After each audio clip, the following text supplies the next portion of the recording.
Jay Randy or John wasn't yet? Okay. Good morning, good afternoon, good evening. Welcome to SKTV. Welcome to the show. Welcome to today's edition. Welcome and welcome to each and every one of you as you come on, as you join us. Would like for you to please share the show. Please share the show as you join us today. Please share the show as you would be joining us. I'd like for you to share the show, please. Thank you and thank you. Thank you. Let's share the show, ladies and gentlemen. Thank you for tuning in to this Saturday, very electrifying. As you can see, the topic: how was Liberia represented at the UN General Assembly for this year? I think it was the 77th UN General Assembly. But how was Liberia represented? We've had different takes. We've had some people restrict this conversation to just President Weah's presentation. They did not go into the content, which is critically important for any nation. As a matter of fact, that's the reason they're gathering, because of the content, not necessarily the presentation. But we're going to dive into it today. We're going to tell you what's at stake, what's really happening, what's going on, what we risk as a nation. We're going to tell you this afternoon here on SKTV. Joining me will be Jay Randy and also Siku.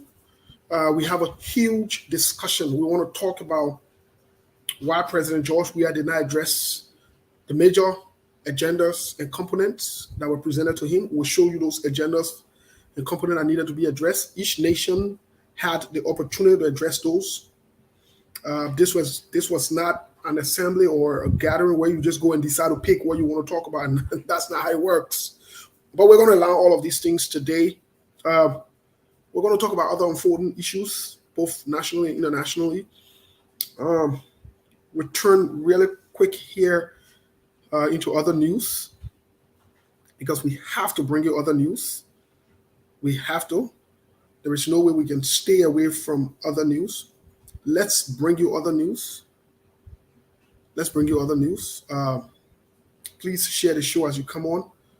Today we want to talk very profoundly. We want to talk about the substance of the president's delivery and how Liberia was represented. That's important.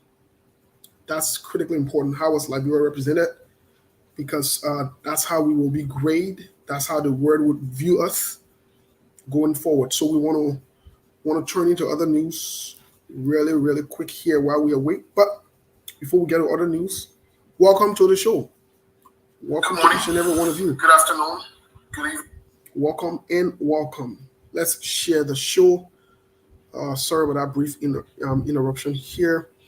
Let's have you share the show. We want to welcome all of you from Europe, from Asia, from Australia, from Canada, from Liberia, those of you watching from the United States. We just don't want to talk about the presentation today, but we want to talk in depth. We want to go in depth to determine how Liberia was represented at the United Nations General Assembly. We want to talk about it today in depth. Invite someone. Welcome to the show. We want to talk in depth. We want to talk about other things going on around the world,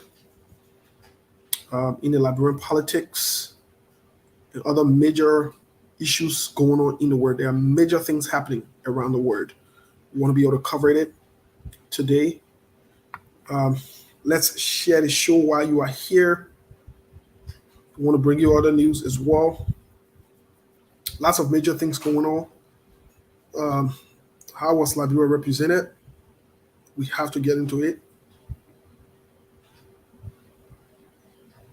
Okay. William with Wilfred, follower from Newcastle. Okay. As you write, we'll recognize you. You know, we have to do that. As you write, we'll recognize you.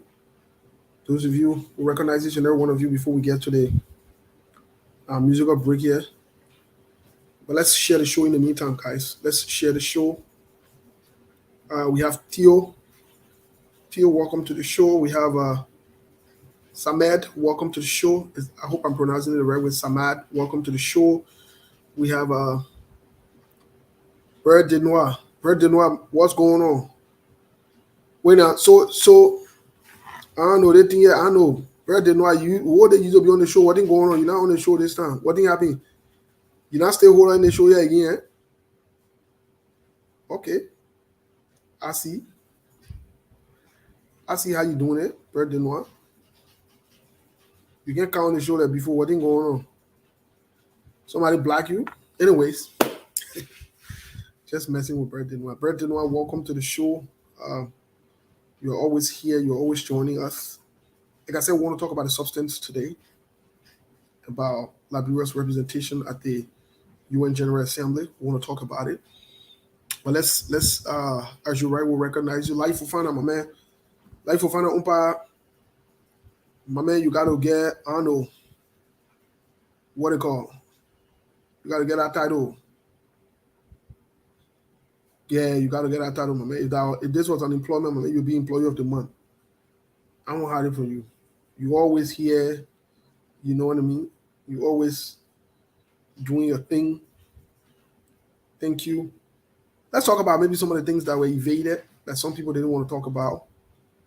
We'll also view other very interesting bunch of people we are working with in our country and out of the country. We'll tell you exactly what's at hand, what's going on, some of the trickery, and some of the things these guys are up to. We'll talk about some of them today. So a lot to talk about, a lot to cover. Miata Dakina, welcome to the show. Miata, what's going on? I don't know. Working on seeing you in California to take on that challenge you posted. I've been training. Yeah, I've been training very hard at dancing challenge you posted. I want to take it on. I definitely want to take it on. I don't want to pass by me because I know you come by here and say, I challenge you can. So we'll be in California by the grace of God. We're looking at it. We got an invitation. We're studying all the options here to make sure that we make the right decisions. So we get to you guys about our final decision. But thanks to the ANC for the invite, the ANC Global for the invite. Again, we are studying all the options. We've not agreed to anything officially. Nothing is official as of yet. So we can't speak to it because it's not official as of yet. But Bird de Noir, what's going? Sorry, I had to set my stuff up so that we can do the sharing and other things. But let's move down the list here. Bird de Noir, we're waiting for the guys' signals from Liberia. They should be joining us in a moment from now. Let me see who here again. I didn't call. I called Miata. I called Wilfred.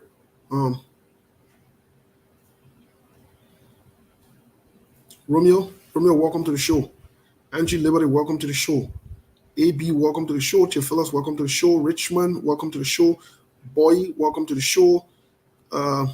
Moses Nipa. Moses Nipa, welcome to the show.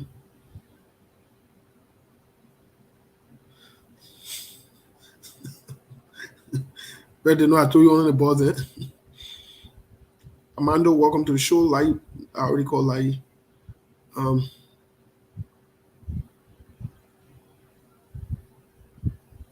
I gotta be careful how I pronounce the name. Wayeyan. Welcome to the show. I hope I got it right. Sorry if I butcher your name. Musu, welcome to the show.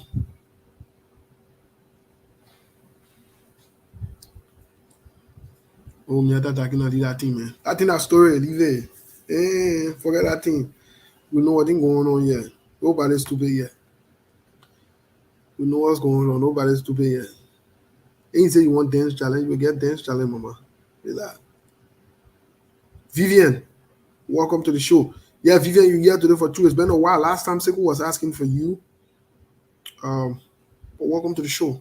Well, uh, in other news, as all of you saw it, I'm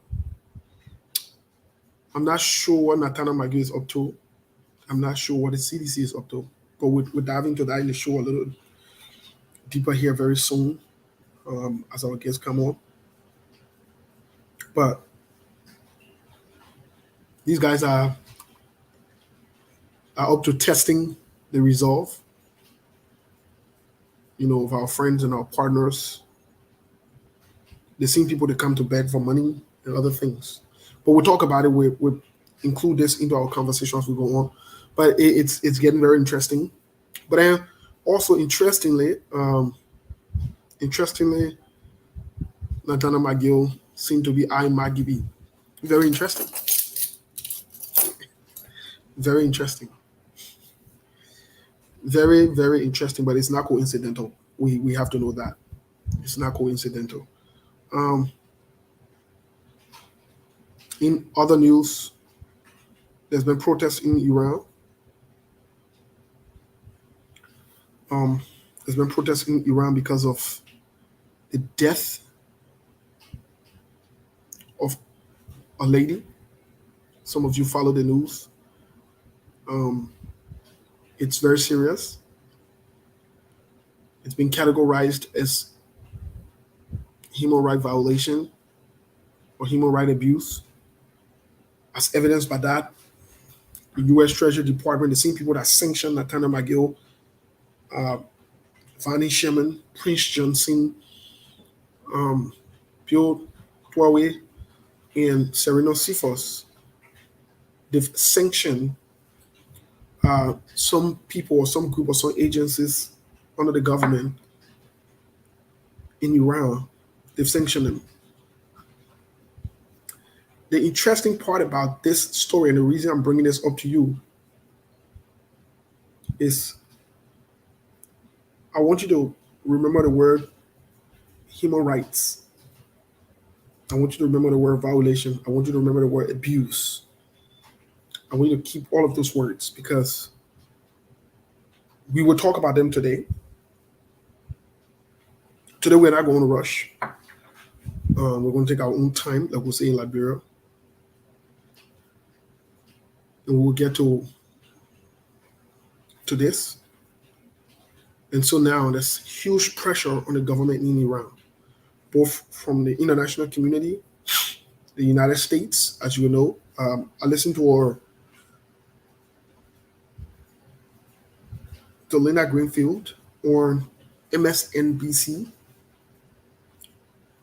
for a little segment about America's position on human rights abuse and violation that led to the death allegedly of this girl. That sparked huge protests. I listened to it and it's troubling. But we'll get to the musical break here really quick as Siku is running up here as well. Siku, welcome. Sir, Welcome and welcome. thank you. Yeah, greet our people really quick. Let's get to the musical break. We share the show. We got a business. We got a lot to talk about. Yeah, I was in the back listening to you. First of all, I want to say good morning, good afternoon, good evening to all of you watching, and those that will be also following us on the radio later on. We are still having some communication problem with the folks in Liberia. However, we will still be here on the radio or not on the radio. Our people are always here, even in Liberia. In as much as it's hard for people, we always manage their data to come and follow SKTV. So I want to take this time to say thank you to all of you for following, and to also say thank you to those of you who are sharing. If you're not sharing, thank you for being here, but I'm not thank you enough. Can take you big. We got to share the show so you can reach out. You can reach to other people who are following you. Thank you for being here, but oh, It can reach to oh, thousands and thousands of people. yeah. So let it reach to thousands and thousands of people. Yeah. So yeah, somebody say GNB is the best. GNB is strong. I believe it. GNB very strong. The woman at his age, the way he's moving, I think he's strong.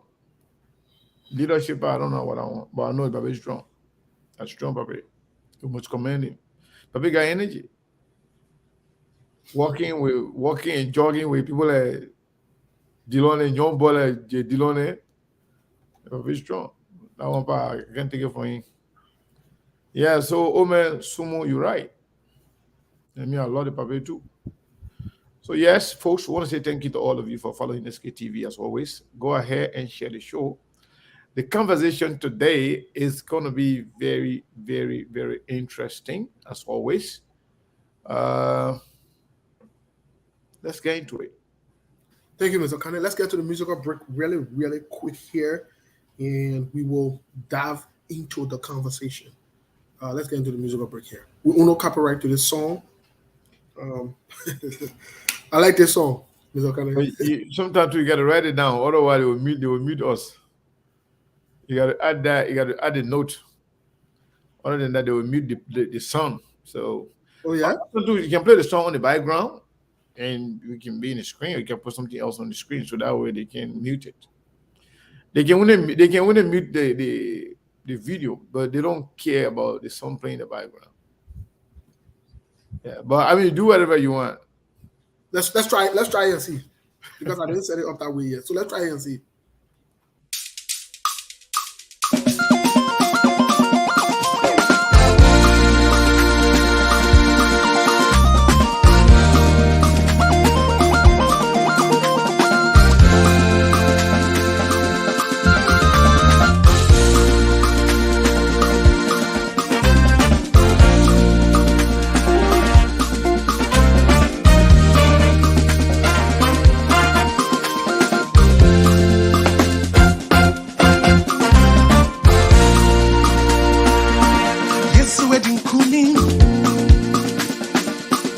Over Satan's power,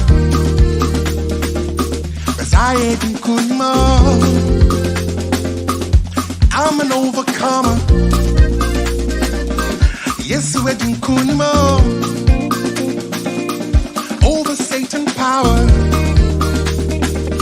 as I ain't kunimo. See, I'm an overcomer. I say yes, we're doing kuni. Yes, we're doing kuni. Over Satan's power, desire in kuni. I'm an overcomer. I say yes, we're doing kuni. Yes, we're doing kuni. Over Satan's power, desire in kuni. I'm an overcomer. Abadina, woman to Hosanna. Hosanna. I am for Hinarbo. Hosanna. Jesus Nurbano. Hosanna. I am for Hinarbo. Hosanna. Woman to Hosanna. Hosanna. Jesus Nurbano. Hosanna. I mean, I won't born say. Hosanna. Jesus Nurbano. Hosanna.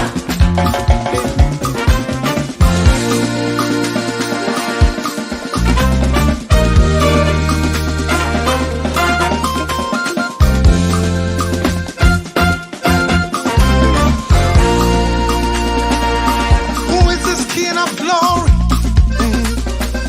He's the Lord strong and mighty. Yes, we're in Kunimo.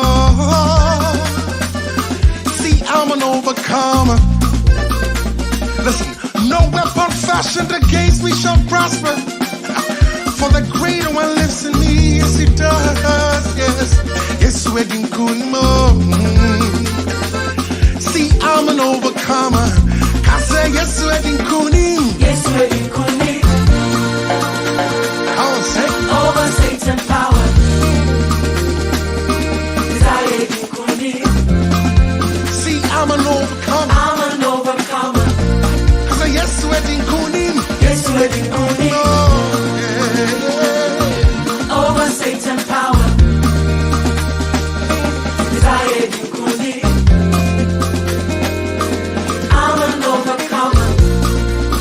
Mahina, Wamyan to Hosanna.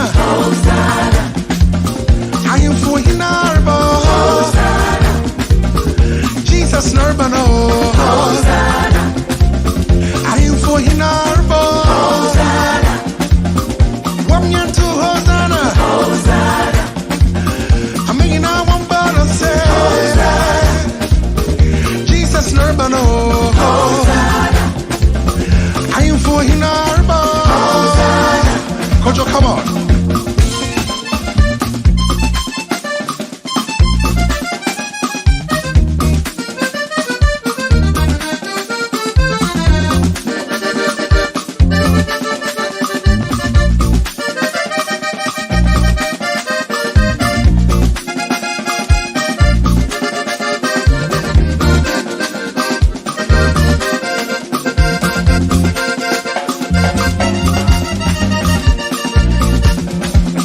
I am for Hinarbo.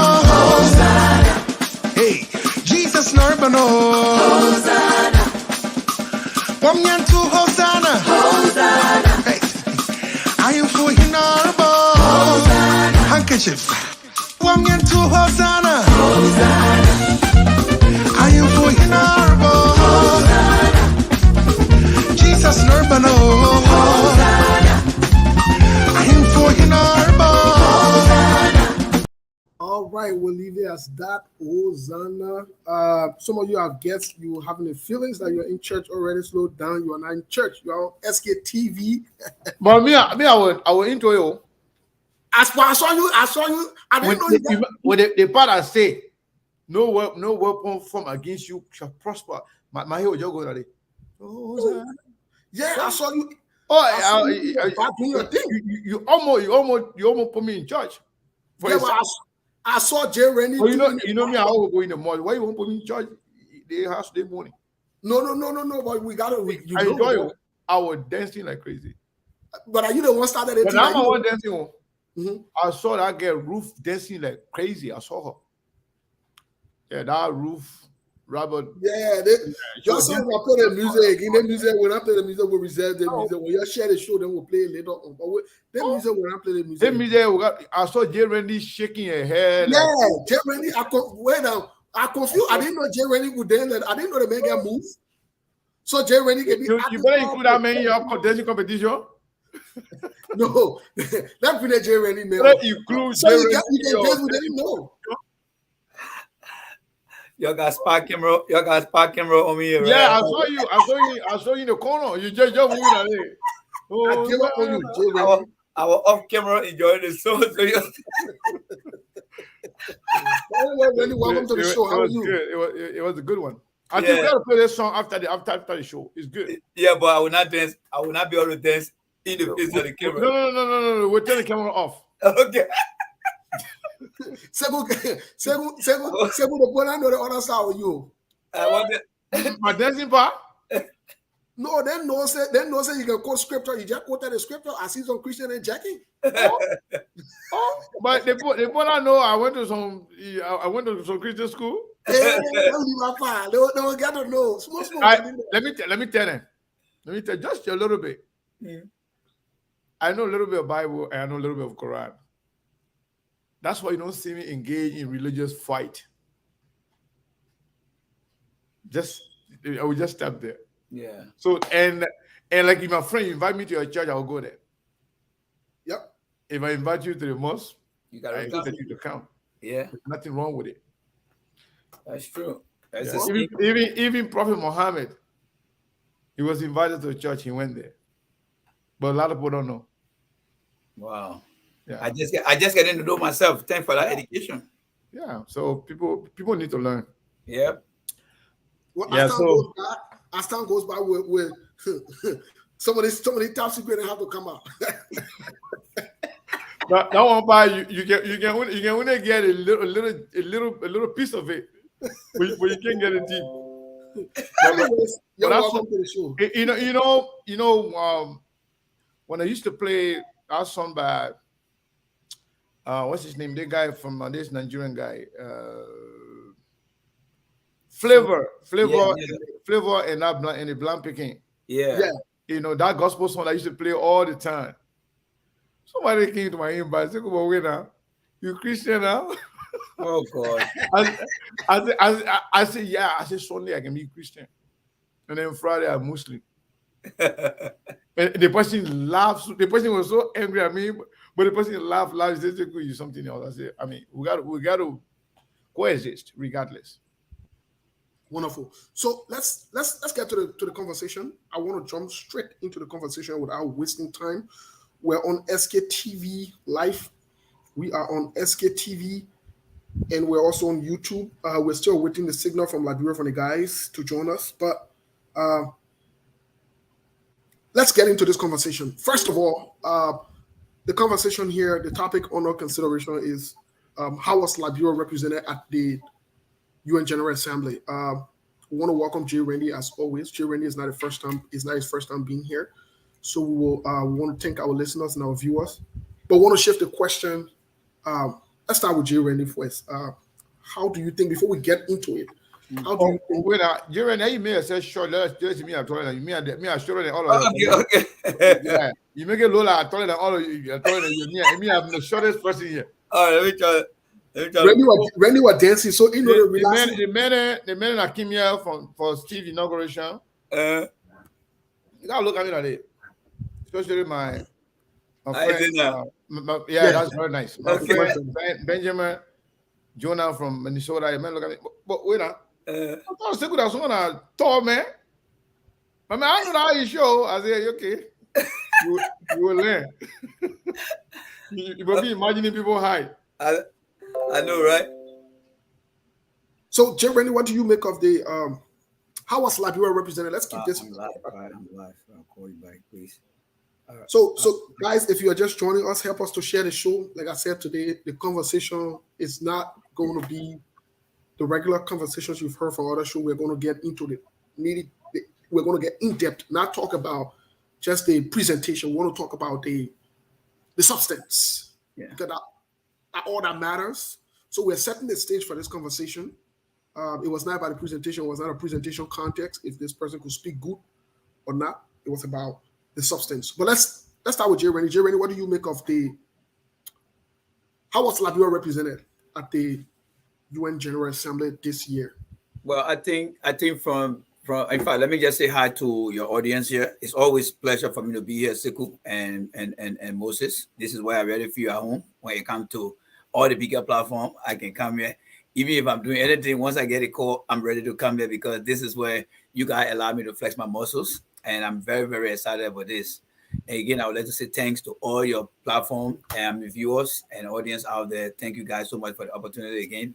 It's always my pleasure to be here. What I would say here is our country continues to score very low on the international stage, guys. On the international stage. Tradition that we follow, as we call protocol from back in the days, I mean, under the administration, it's just been horrible. The president left the country without even telling us, Sekou and Moses, who are those that were on the list. But to our greatest surprise, we saw a picture of people that don't even work in the government here. That is a flat up breach of protocol over there to begin with. Now, just to summarize it, because you want us to summarize it, when you get at the United Nations, the United Nations General Assembly is all about countries, president representing their country to discuss challenges that face the world from a country view. And, what are you doing in order to make your country participate in a world view? So the entire thing is called the general debate. You bring in issue that you're debating on, providing the challenges, identifying the issue, providing solution, and see what are you doing. So this current time, there was list of agendas that's supposed to have been discussed from the contents of the country to the General Assembly, economy, security, and what have you.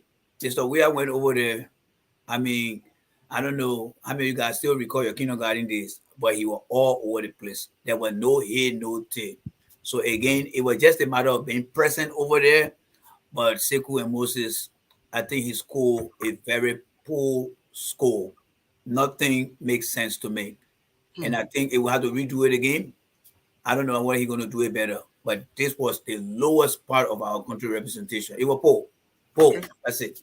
Jay Randy, in the voice of Jay Randy, he states that Liberia was represented very poorly at the UN General Assembly. Sekou, what do you say? What is your take? How do you think Liberia was represented? We can't hear you, Sekou. You're muted. Yeah, I apologize. So I think I will agree with Mr. Randy here, J. Randy Dapo here. Um, the president and the entourage, everybody that came with the president, I think they felt that they were in some sort of a confinement that they couldn't wait to get out of there. The body language,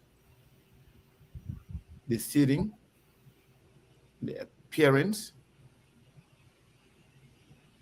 and to his credit, this time around,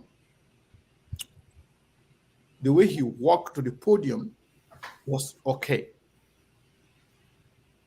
But the message that he delivered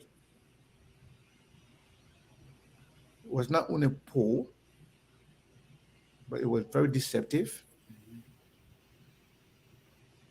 Forgetting to know that whatever you are reporting, the people already get the true story. Yep.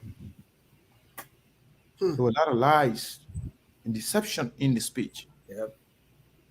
But what is even more alarming for me is the satisfaction of Liberians. Those who were behaving as if we watch two different speeches. Coming, oh, President did well. The president made us proud. The president ably represented Liberia. Are you kidding me? That is in very, very much unpatriotic on their part. Yep. If you like somebody, does not mean you shouldn't tell the truth. To tell them the truth. So if you ask me, Liberia was poorly represented as always by this president. Because if you listen to the president, maybe we'll get to that later on. I heard the president saying, I'm done with the UN. That like he was so eager to leave. I'm done with the UN. I'm on my own now. Like somebody was in some sort of confinement, like he was under duress to do certain thing. Now I'm done with it. I'm free. I'm a free man. Trying to justify what? It is very disturbing and embarrassing, to be honest with you. People who are seditious, who love the government and the president, they're not going to like it. But we have to tell the truth, regardless of how people at the receiving end feel about it. But the truth is the truth. It was embarrassing. Okay. Well, both of you have said that Liberia was represented very poorly this year at the UN General Assembly. We're not even going to take a step back to look at past times, but we'll stay focused from here today. We'd like to get into the nitty-gritty of this conversation. Oh yeah. So Solomon was. I was on the phone with the radio people. I think Solomon is here. Solomon. Yes. Yeah, I think we're going to be on the radio because the main guy who can be on the radio, the man standing in the wedding today, when you see the man. We're going in contempt tomorrow. Just what I met just today. That man can't say the man will overshadow all of us. So the man should not come here. So we let Solomon.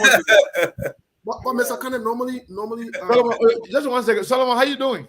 Oh, wonderful. Sekou and Steve with the rest of the folks there, we are doing greatly about a very, very wet day here in Painesville City, outside of Monrovia, Liberia. Yeah, very wet indeed, wet Saturday. Oh, wow. Thank you very much. So, folks, listening to us on the radio, I want to welcome you to SKTV once again. Today, we are having post United Nations General Assembly conversation. We are going to dissect the president's speech line by line, what he said, what he did not say, and what he did, what he did not do. We will talk about everything. And we will also invite you into the conversation, those of you in Liberia. so that you can be a part of this very, very, very important conversation. So welcome to all of you. I want to say a big thank you to the management and team of Truth FM 96.1. So those of you who were struggling listening to us on Facebook, but you do not have enough data, you can turn off your data right now. Just put your radio on Truth FM. Tune to Truth FM 96.1. Secondly, if you're in your car, in your bus, anywhere you are, you got to tune to Truth FM. That's what I want to say. Thank you very much for following. And if you just joining us again, this is SKTV, and we are live on Truth FM 96.1 in Painesville, precisely around Duporo Junction.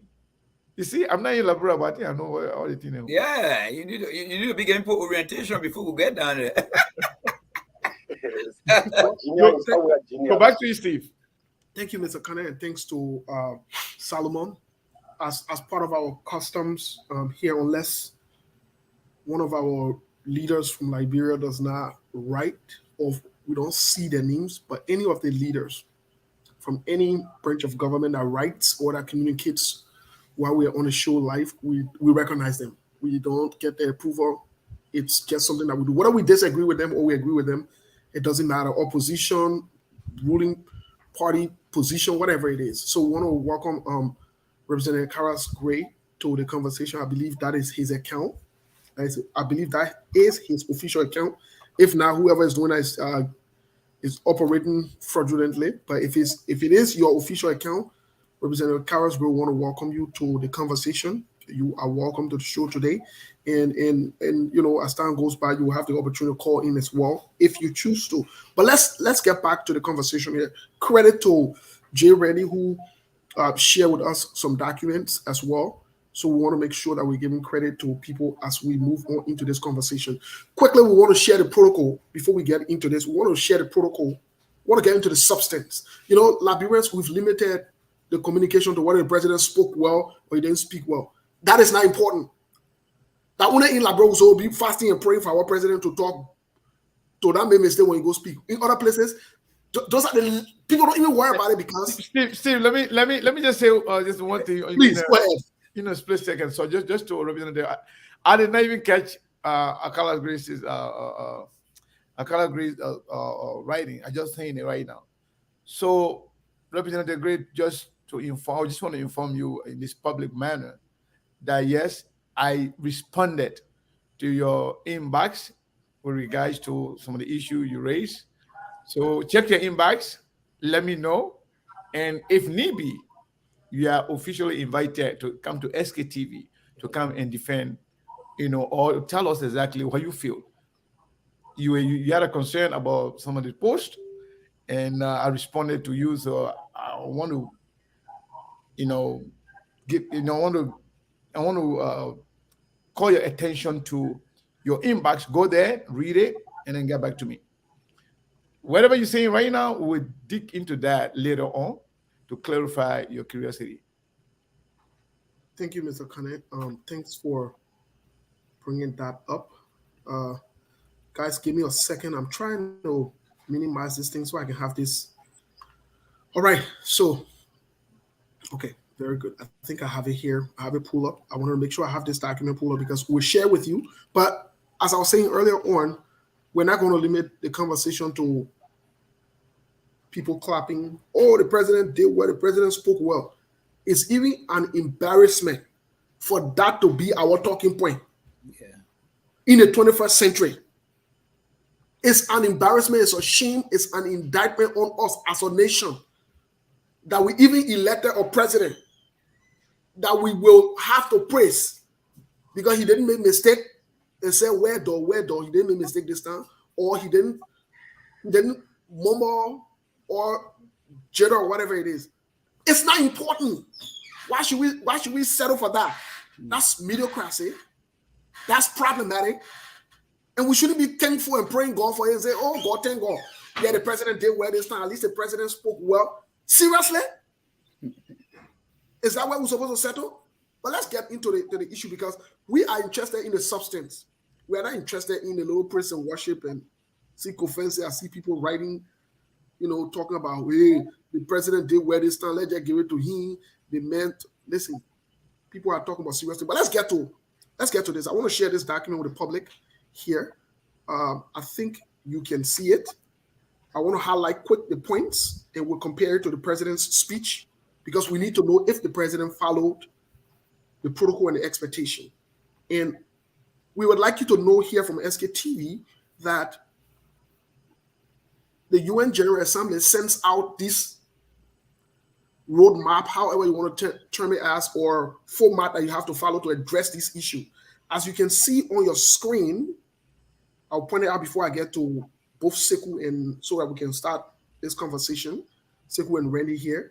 As you can see on the screen, I'd like for you to look at the screen. It's both in bold letters. Let me bring it up, looking up the screen. You can see letter A.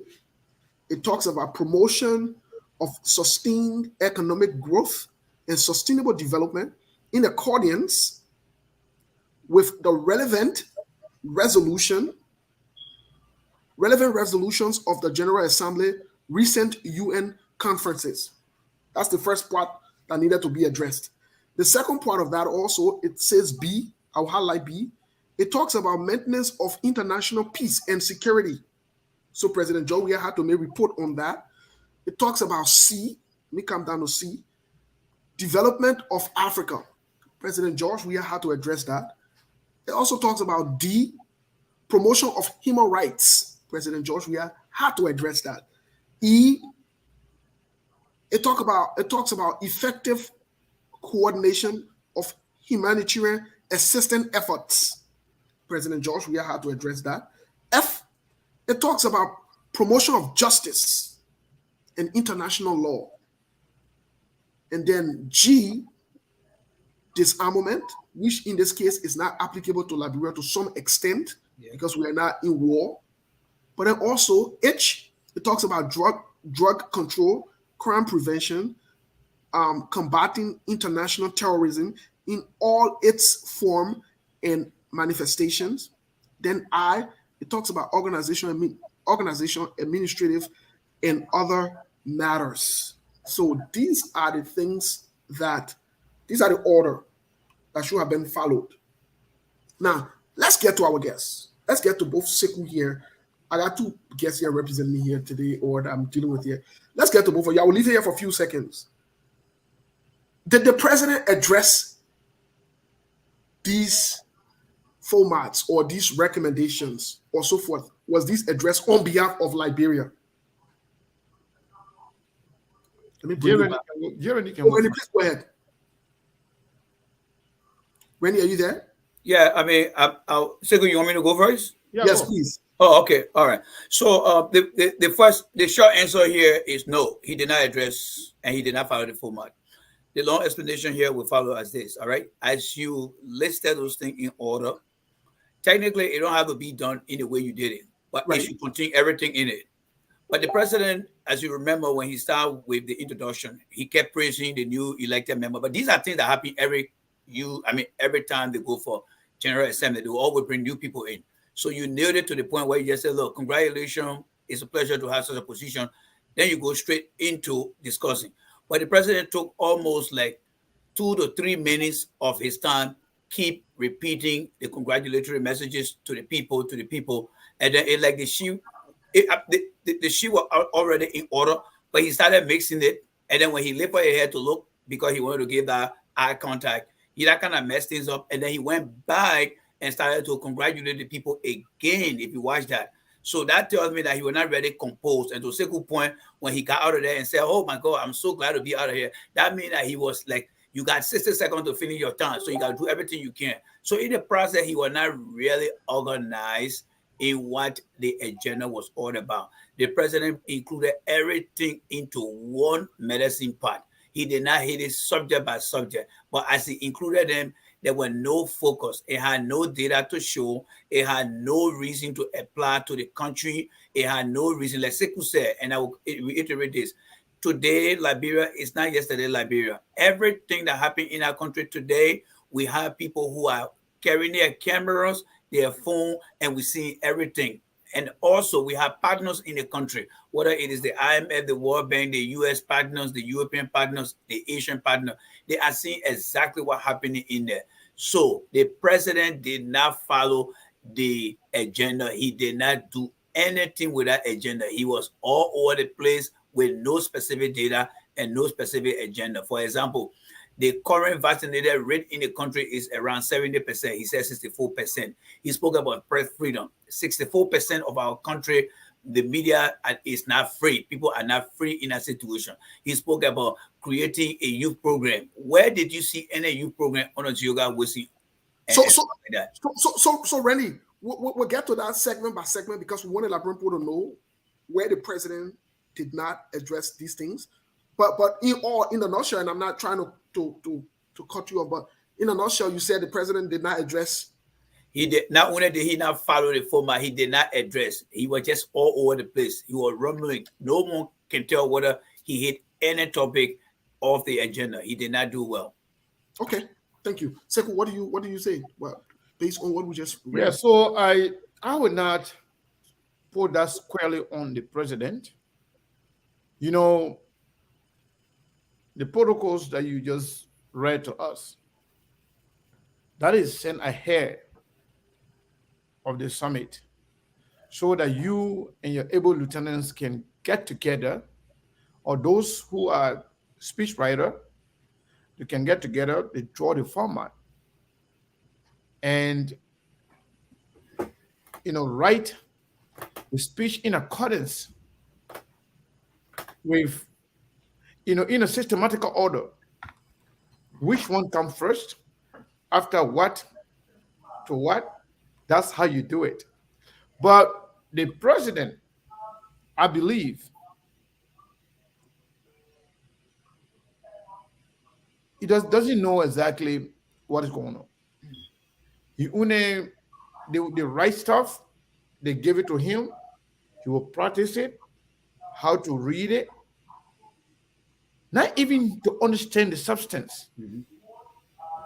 That's why when the president freestyle, right, when you go on your own just to talk, he talk better. Not up to standard of other president, but at least he talk better when he just freestyle and talk. But when the president, where he has to read,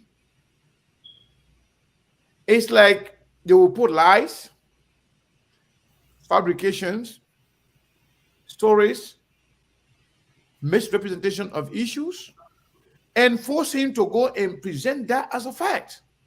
That's why he can be struggling. Unlike Obama and other people, wherein when people write their speech for them, they will go and read it, they will edit it, they will add or subtract, and send it back to the speech writer to fill in, the concerns, remove or add. You can only do that when you are in the know of things. But the president's ability to understand and to do things like other president, that is the reason why the president does not take questions from journalists. That's why he doesn't do press conference.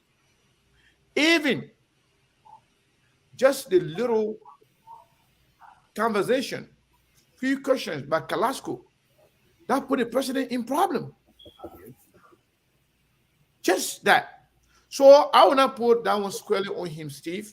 I think people around him are doing him this service. They are not doing justice to the president. Because whatever they give him, that's what you're going to read.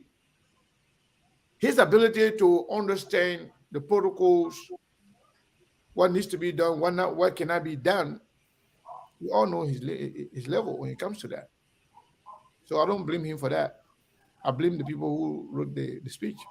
But Sekou, can I cross-reference that? What I want to say to Sekou, bro, Sekou, the president had been to that place 5 years by my account, right? Because I think he took off in 2018, and somebody was searching for the year. So just to piggyback on what you... Yeah, he been there 3 times because the other 2 years, because of the COVID, people okay, correct. So I'm sure you should have some type of experience now. So, like go in there and say, okay, guys, I did the first one.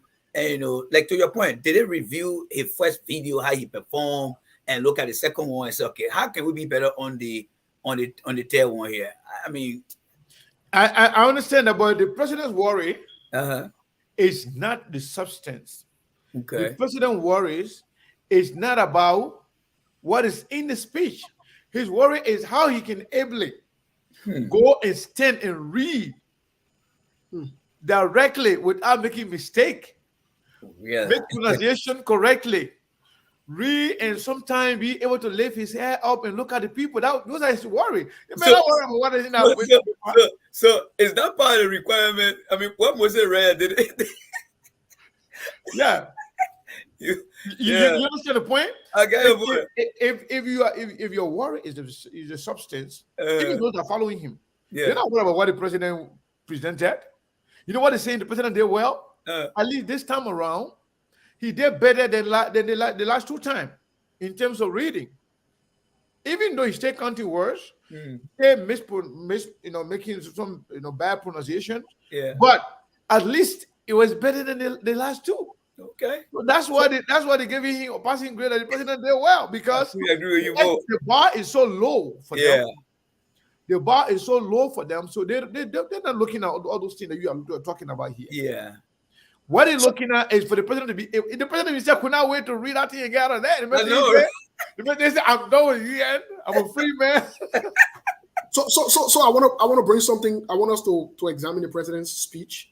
We've heard a lot of different things. One of the critical places I want us to focus on, because the president mentioned numbers. When we see numbers, we are very attracted and we want to kind of check these things. Once you start to put numbers on things, then it's okay for us to go and cross-reference them. But let's get to it. When you read the president's speech on page 6, this is what President George Weah states: "Mr. President, I wish to express Liberia's sincere gratitude to our local and international partners, both multilateral and bilateral, for their continued support to our nation's efforts in combating pandemic.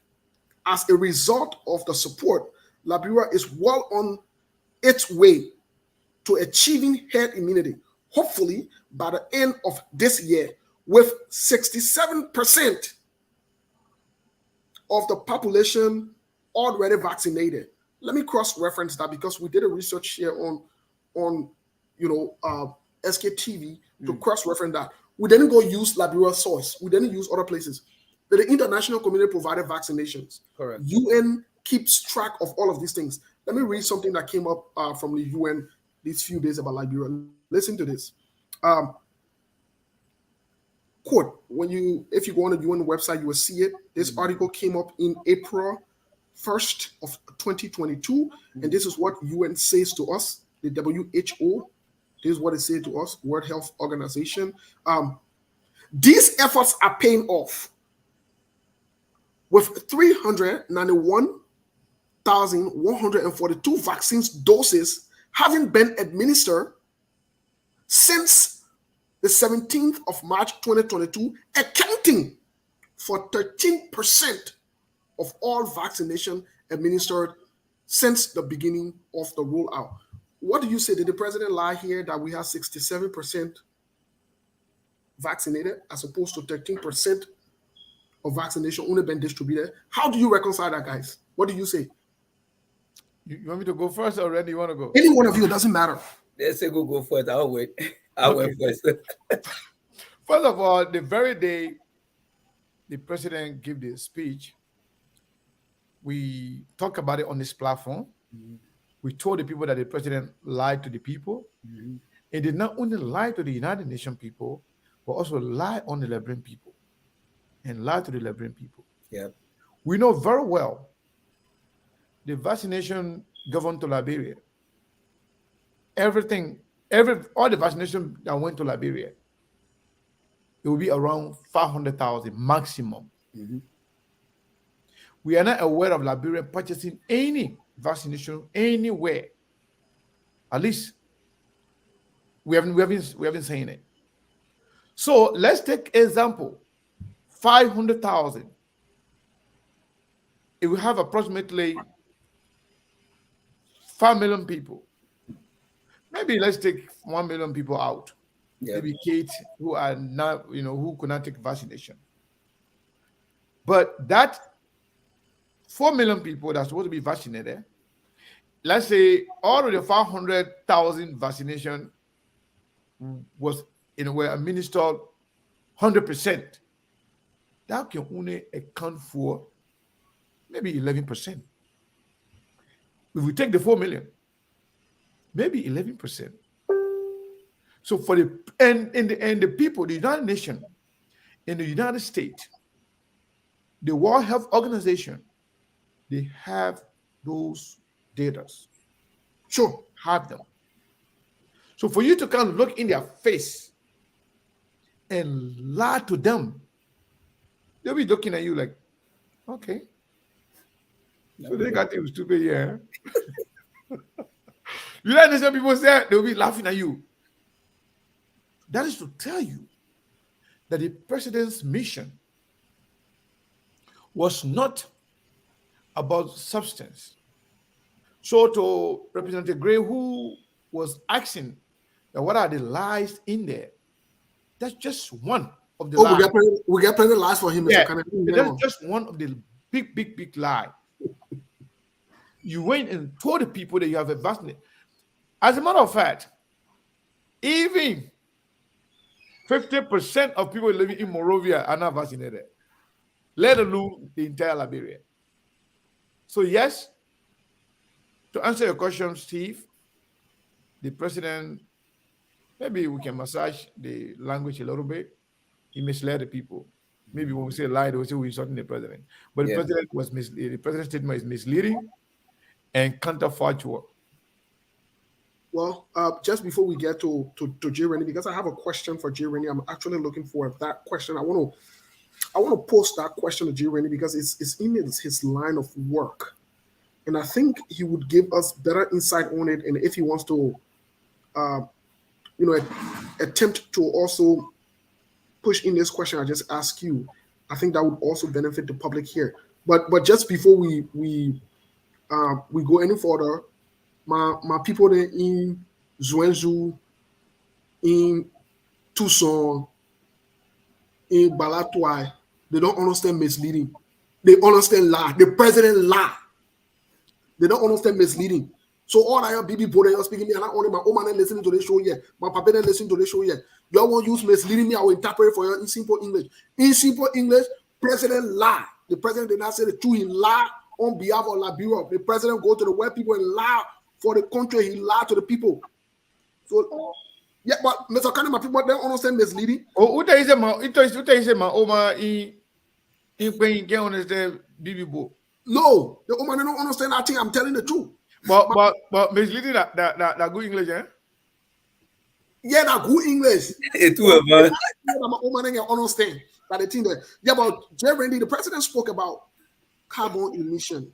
Carbon emission and the prospect of by 2023, carbon emission being eradicated, and he attached number to it. I'm actually looking for the actual quote here. I think he attached, if it's not 65%, because you were just attaching BB number. I don't know who wrote this thing for him. You were just throwing out BB number. Can you briefly summarize what does that carbon emission mean? So my woman can understand simple English, and what is the possibility based on you being an engineer? And this is your field of control. What is the possibility of us achieving carbon emission based on what's going on in our country now? Yeah, so before I go there, I mean, what Brother Sekus is saying here is true, right? So let's say the 11% of our 5 million people, you're going to get 550,000 people. If you take it at 13%, you're going to get 350,000 people. That still falls short on the 5 million people. That even excluding 1 million of our population and stuff like that. Moreover, continue the population of 1.1 million people. All right. So what the president said about that vaccination is totally inaccurate. And like Brother Sekou said, our people are very sensitive to words that we use to, clearly describe things. But the president, he lied, he misinformed the people. So for me, I will use it both ways because there are people who understand what lie means. There are other people who understand what misinformation means. So I give this both of them. But that's what I mean. But when it comes to the issue of carbon emission, it's a very sad thing that the president squarely misled the people. Yes. Hey, J. Rennie, please, I just want to let me read it quick so that we're in context here. We're not, so people can say SKTV said different number, whatever. Let me read it really quick. Correct. And that's from his speech, right? I heard from his speech, right? Yes, this is from the speech. Quote. Okay. My government continues to take action through the formulation of new policies, framework, and strategic interventions to address the impact of climate change and protect the environment. Liberia commits to achieving a target of 64% reduction in carbon emission below business as usual by 2030. So I want you to please keep that in context. Do you think the trajectory we are on now, because he did not provide how much where we are now? So based on your knowledge and your experience and what's going on in the world, especially keeping Liberia in context, can we achieve this in 2030, 64%? But first of all, the president is targeting a long range of things that we are not even starting with. And like you get a child, the child is still a baby. Say, okay, by the time the child returns 20 years, the child size will be 5 years. I'm sure that child will be, will be when he starts 34. That's the mistake he's making here. What the president should be able to explain to us here, guys, is the fact that what are we doing right now that is helping to contribute, not to target, is to contribute toward reducing carbon emission. He never stated that. The EPA, which is the Environmental Protection Agency, since 2013 has been giving what we call technology need assessment. The technology need assessment is a gap that every country, Ghana, Sierra Leone, and all the African countries supposed to go and look in their country and say, what are we doing here that are really contributing to the carbon emission here? Well, we got Coca-Cola factory, we got beer factory. These are companies that use heavy fuel that contribute to the greenhouse gas emission. Now, what are we doing? The president talked about policy. Policies does not regulate behavior like that. It is regulation that look for the law, what the law says, and help them. So how do you do it? You look at the community that are commercially contributing to greenhouse gas emission by putting pollution in the air there. What can you do to reduce that? You look at the residential area, people that got generator, how many times they run the generator a day, and what are the emissions they're putting out there. Then you look at the commercial vehicles using different type of gasoline. They are disseminating black smoke carbon monoxide out there that are polluting the environment. These are things that you capture from what we call energy source. Once you get an energy source, then the EPA will be able to report the thing to the Liberian people every year. How much are they capturing? And now when you see how much they're capturing every year, then you can project what you can capture by that year. The question is, does the president know what the world is targeting? Let's say the world is saying by the year 20, whatever he said, we're supposed to be at 0%. Now, how can he project that number when we don't know how much the world is trying to target? Exactly. So that's so let me just chip in a little bit with regard to the same COVID thing. Yeah. In terms of vaccination and everything that happened with the COVID. You know, the reason why those editors were killed mysteriously, it was because of the same report. WHO gave money. World Health Organization, say we should be, specific about stuff. So when I say WHO, then somebody will not know. World Health Organization gave money to Liberia.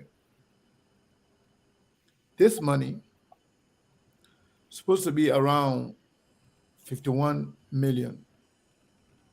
Of that money, 15 million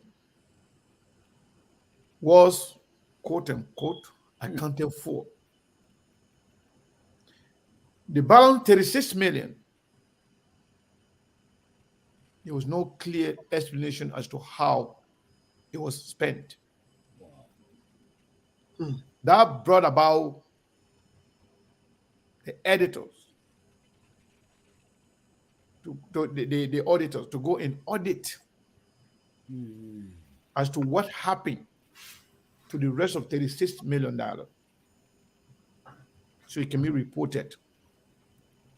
Because what happened?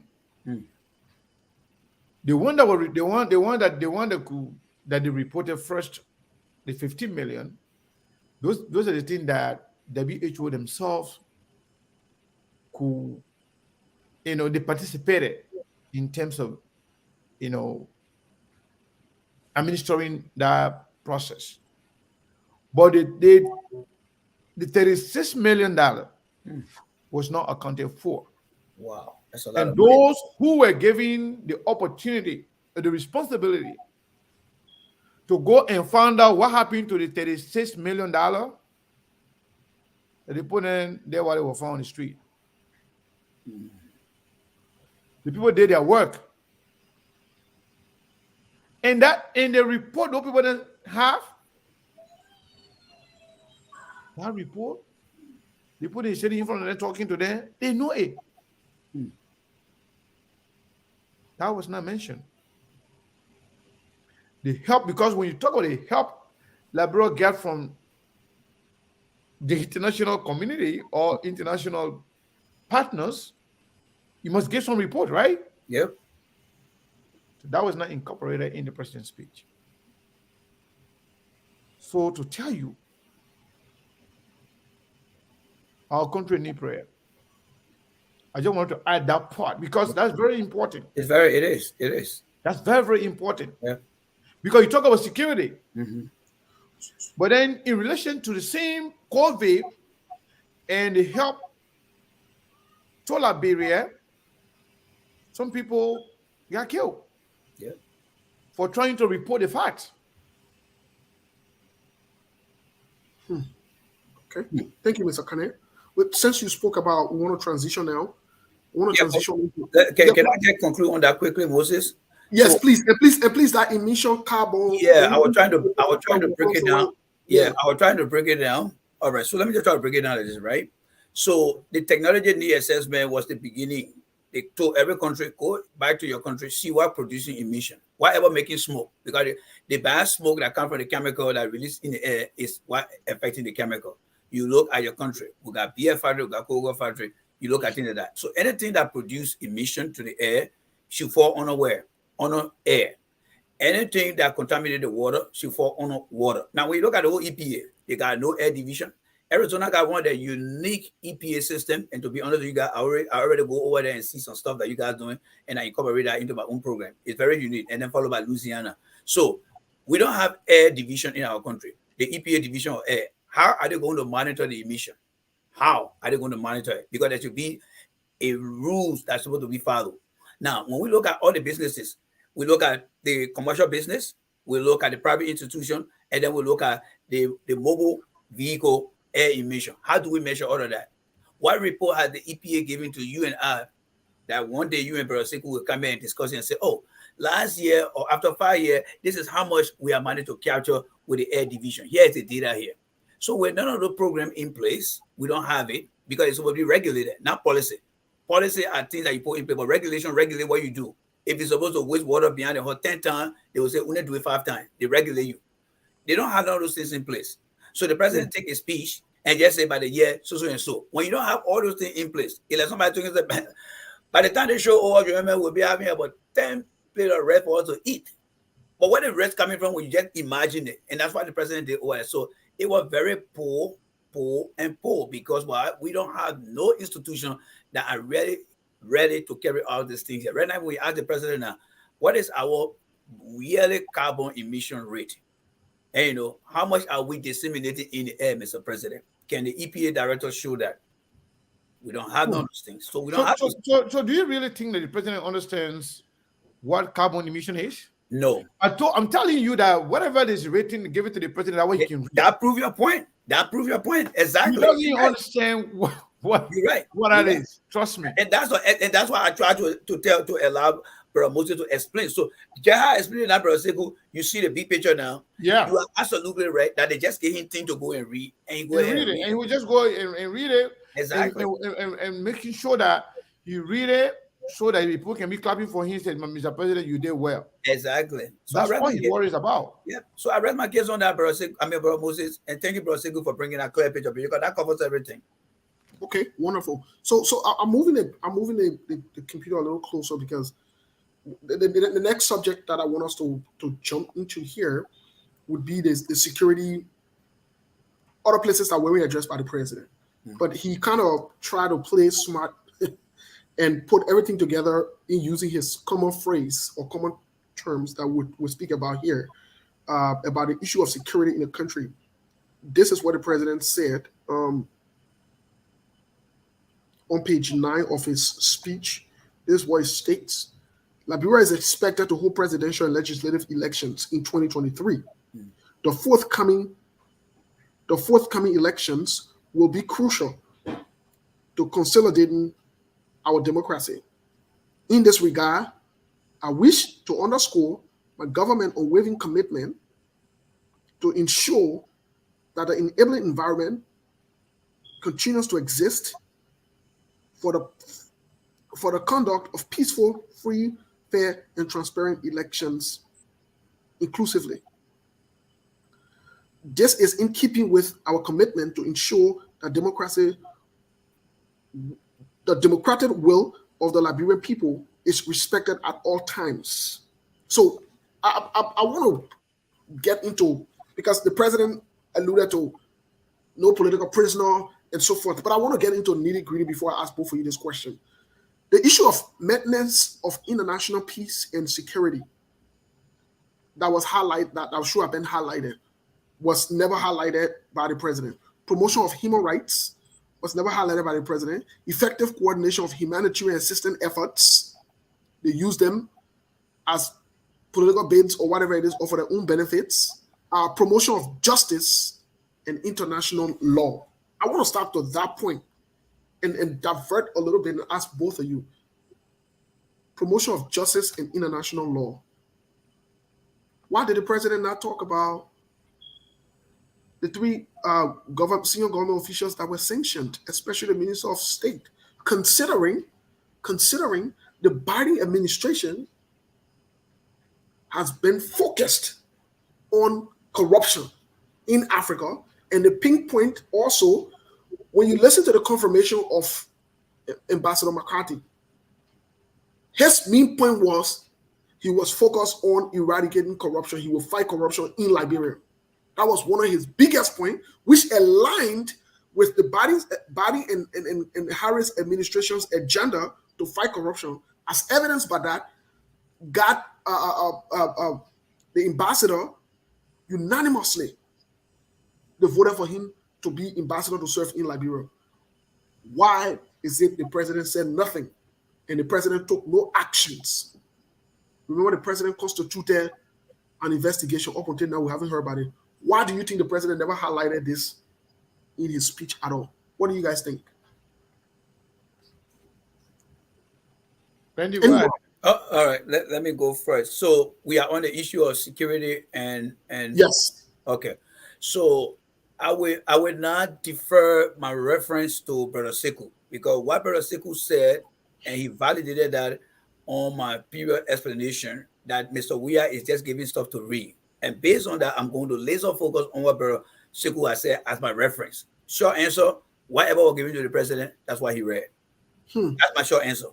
Because if you look at how Brother Sekou is drawing our attention to his analysis, he's telling us that, look, guys out here and out there, listening to me by way of radio, Mr. Weah does not have any analytical skill to fact check anything. Whatever is given to him, that is part one. Part two is how he presented to the people. He doesn't battle himself. So I'm going to use exactly how Brother Sekou have clearly put this thing here to our people to understand. Whatever you're getting, they say what you see is what you got. So he was not able to bring that issue up as part of the discussion, because whatever was given to him, Brother Moses, that's what he read. That is exactly what he's read. Now that we're having the conversation, he listening, or people close to him that will share the conversation with him, they say, okay, Mr. President, next time when you get stuff, when they talk about peace and security, what is the security aspect? How many people in the country right now are living scary every day? People building their houses looking like some kind of prison compound with hard wire bar, window bar. What are we doing to reduce security in the country? He should be giving statistics from the police, National Police, to say, yeah, Mr. President, over the past 5 years or over the year, this is how the crime used to be. This is where we are when it comes to community policing. Give him that data. But you know what? Every official in this government, from the minister to the director, they fail to give the president their 3 to 4 year vision plan. The vision plan is what every ministry wants you to do for the people of Liberia. What plan do you have in place to assess the gaps that are not connecting to the people? How do you bridge your gap? The way to do it is to set a vision and to look at that vision and create goals and look at it go by distributing objective to different departments and let the people work. By the time the quarter ends, that gave you the opportunity, you come up with a report. But none of those things have been done. So what did they do? They forgot about all those things and just wrote one speech and go back to the and just give it to him and say, this is it here. Because if the president was being briefed on every ministry and agency performance as to what he's doing, and he's seeing it, and somebody reminding you, you're going to say, but wait now, you told me the last time in January, at the end of the first quarter, this thing was not like this. How come it's like this? But the president doesn't pay attention to this thing because one, he's not challenging what the people are supposed to do. Two, the people know he's a weak president, so they play on him. So somebody just read the speech and give it to him. So he keep saying, thank you for giving me that reference. That's my launching part. Mr. Weir entire speech has been nothing but just making himself look good out there and not validating what is given to him. So right now, if somebody were to write something to him right now and say, oh, Chief, let me get something and then you bring it there. Oh, yeah, we just sent 3 people. But that was not an opportunity that could have been given to him during that speech because it was already in a ready, set, goal position. There was no way people could gain piece of information as you bringing it out right now. So that's what is causing the president poor performance on top of the less experience he brought to the table. So, Brother, thank you for giving me what I call a Lord Saver right now. So let's get to you because I will get into nitty gritty for us to debunk some of the things the president said. But let's look at it from a perspective. Let's talk about the security aspect. Sure. And justice. Those are the 2 things you just mentioned. Most definitely. For folks listening to us on the radio, I want you to listen and listen very, very carefully. Open your eye, open your ear, please, and listen to what I'm going to tell you right now. The president's trip here, at least this time around, was more about justifying that, yes, indeed, Joe can still go to America. Yes, indeed, Jefferson Koji, Samuel Twe, Nathaniel, Eugene Nangbe, they can still go to America and they will not be arrested to justify that. Oh, yeah, the president can take picture with Joe Biden. Oh, and the poor said the sanction up. Yeah, we went to America, we took picture with the president, with the American president. They're not worried about security. They're not worried about justice. They know very well America has facts about Liberia's security more than them. Yes. America has, in the United Nations, United States, in the international community, they have more substantive and accurate information about Liberia than the Liberian government will present to them. Where in the world this government will come talk about justice when Cabinet Janet was removed illegally, and that has been something the partners in Africa, ECOWAS quote, came and tell us you were wrong. You think United Nations, America don't have those information? They do have it. Justice? How will you even worry about justice under this government when the Solicitor General, the chief prosecutor in the country, was just sanctioned because of lack of justice in the country? He was accused of harboring information, credible information, just to ensure conviction, to make sure that people are convicted. You think the people don't know? Why is it that not only the chief prosecutor in the country, but even some judges, somebody who is the judge, we put in, they can call the case. Some of them on the sanction list. You think America don't know? You think United Nations people don't know? So there's no way George Weah can come here and lecture the people on justice. And when it comes to security, why is it that Yeke Kolba family live in exile? When it comes to security, what happened to the 3 auditors? What happened to the missing children You think the people don't have the data? They don't have the information? They They know. do. You're going to lecture them about security? You think they're not aware that Matthew Innes was murdered seriously to destroy evidence? And when Adolph Lawrence, who dealt to seek information to know exactly what happened to Matthew Innes, you think the people are not aware that he too was also murdered mysteriously? They are aware. Especially security aspect. Just last year, just this year, the report from the U.S. Embassy stating that Liberia is not safe. Have we forgotten so soon? We're not saying it. That is the report from the United States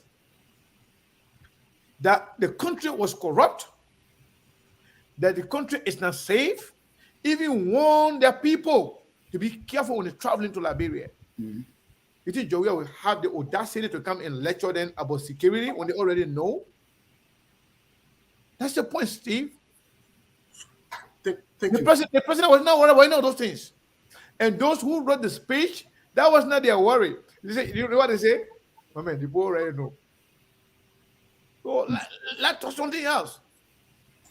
Make a country to look good, even though they know the truth. But what about the other people following and listening to on Facebook?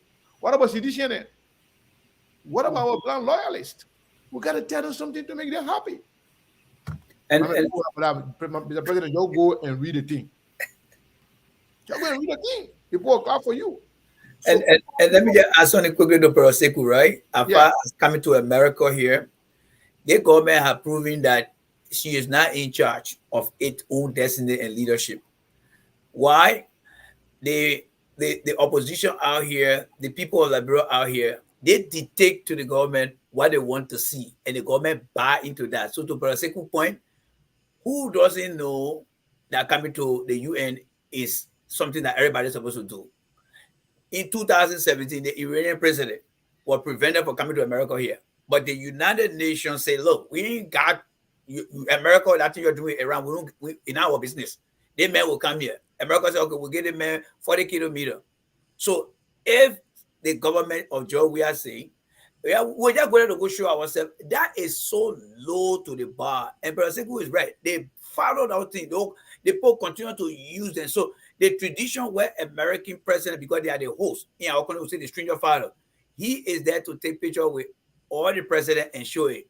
It's not like Mr. Biden called we are and said, no, every country president that came here, they took picture. The only time they should be bragging is when Mr. Biden sent for them, just George Weah to say, come to the White House, no other president. Even the coming summit in December, let me make it straight here. It's not, and I'll put in the real English, it's not Joe Biden that's sending for George Weah. Joe Biden calling for all the presidents in Africa to come to see how they can face Africa problems. So again, when Mr. Weah come here, they're not Joe Biden sent for him. He's not Joe Biden stranger father. So Peroseku again, you nailed it over there again. They are just being used to show off. That's why you see the pictures that going here and this. I mean, they are more concerned. Let on your point, because I want to ask specific questions, but let on your point really quick. We got to get to the rate. We got to get to the yeah. So no, I don't want to agree with Mr. Dapo here. So the problem of this government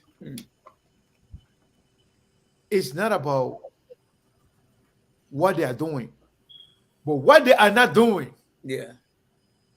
That's the major problem. Yep. They are not telling the truth. And until you can tell the habits as to what's going on to you or in your body, yeah, that person will not get the best medicine for you. The best medicine you're looking for. Let me break it down. The person who can cure you, if you're not telling the real sickness, you will not get that medicine. Over there, back there, they don't have ultrasound. No. They don't have ultrasound to put it on you to know what happened to which part of your body. They can't take. They don't never used to take pacemaker. They can't tell your people to go check anything on it. You got to tell them with the part hurting you badly. Then the herbalists, the people who can do the medicine for you, they will know exactly what happened to you based on what you tell them. But if you're not telling the truth, United Nations General Assembly is meant for you to come and tell your problem to the people so they can help you. Yeah. We know there are a lot of countries that tell what country they cannot help themselves. Yeah. But if you come and say everything is okay when everything is not okay, then who you doing it to? To the country and the people who present you. You're doing it to yourself. So they will not help you because you're lying to them. Yeah. Steve, I'll end there and then we'll continue the conversation. Thank you. Let me provide some context here about the whole security thing, so that because we got to be on record about the facts. Somebody could say that Sekou said it, that Jay Randy said it, but let's get to the facts. Yeah. In September of this year, September 16, which was last week, this is what the United States Embassy near Liberia or near Monrovia or in Liberia, whatever you want to term it as. This is what they said. Quote, event. In most recent months, there have been recurring interruptions to service by several airlines serving Roberts International Airport, which is RIA. Power outages, supplies disruptions, miscommunications have led to delays and cancellation. While RIA is attempting to make operational improvement, travelers should expect an increased likelihood of flight cancellation when traveling to and out of Liberia. So in other words, they put this on a security threat alert for the country. But let's move fast forward to June. The Security Council provided a report on Liberia, and this report came out in June 14th of 2022. And this is what they told the world. The UN can refer to this. They cannot check what the president said. Please listen to this, to all of you, our viewers and our listeners, those of you on the radio. Listen to this. Let me make a few quotations from the publications here. The U.S. Department of State has assessed Monrovia as being a critical. Now, if you look at that article, in that article, the critical, they spell everything in capital letter. Now, for those of you who might not understand, when people writing and they put everything in capital letter, that means they're yelling. They're shouting out. So the international community, the United States and our friends are telling us, they're yelling and say the security issue in Liberia is critical. And listen to what it said. Threats, location for crime directed at or affecting official U.S. government interest. So that means there are threats to the government. I want to talk about international community people now, but let's move a little bit further. The U.S. Department of State has included a crime C indicator on the traveler alert advisory for Liberia, indicating that there may be widespread violent crime and organized crime present in the country, and other local law enforcement may have limited abilities to respond to serious crime. Now, for the international people, now let's get it to the local people. Let's move to the local people, and I'll ask you guys this question. Crime, on where it says crime general threat, crime remain at a critical level throughout the country, owing to growing public discontent with Liberia's flattering economy. So the president talked about economy and do well. Okay. Reports of home and residential combined invasion are common, as are wide violent robberies in populated areas. This is the last part I want to read. There has been increase in reporting of non-violent crime. Many of these crimes are snatch and grab of electronics, purses, bags, backpacks, vehicles, vandalism, and vehicle breaking in categorized as theft. These crimes are opportunity usually occurs in densely populated areas throughout the country. So, my question to both of you, and I just want to bring in the issue of safety.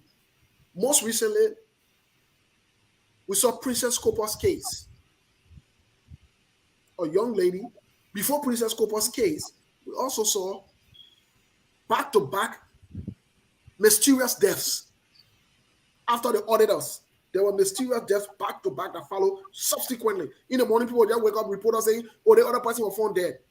Apart from Princess Copper's case, since the president talked about peaceful this, peaceful that, apart from Princess Copper's case, we saw the group that is associated with the leading party now, CDC, the COP CDC, beat a young man, Christopher Cooper, or Christopher, however you want to, I don't know his last name, Cooper or whatever, but Christopher, I know it's his first name.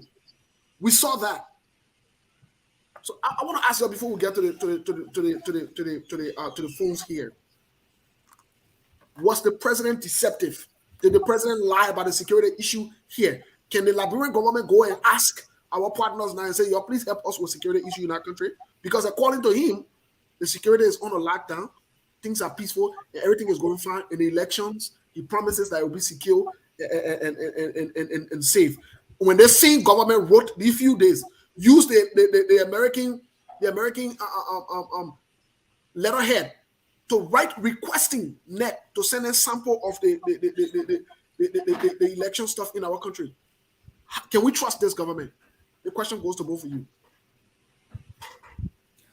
All right. So if you don't mind, I would like to go first. I think this one, I would say the president has been misinformed because one, he is not a security expert. I don't know how many times is he getting debriefed every morning. What is the protocol? Because when you look at the issue of crime, we have to look at the crime index in the country.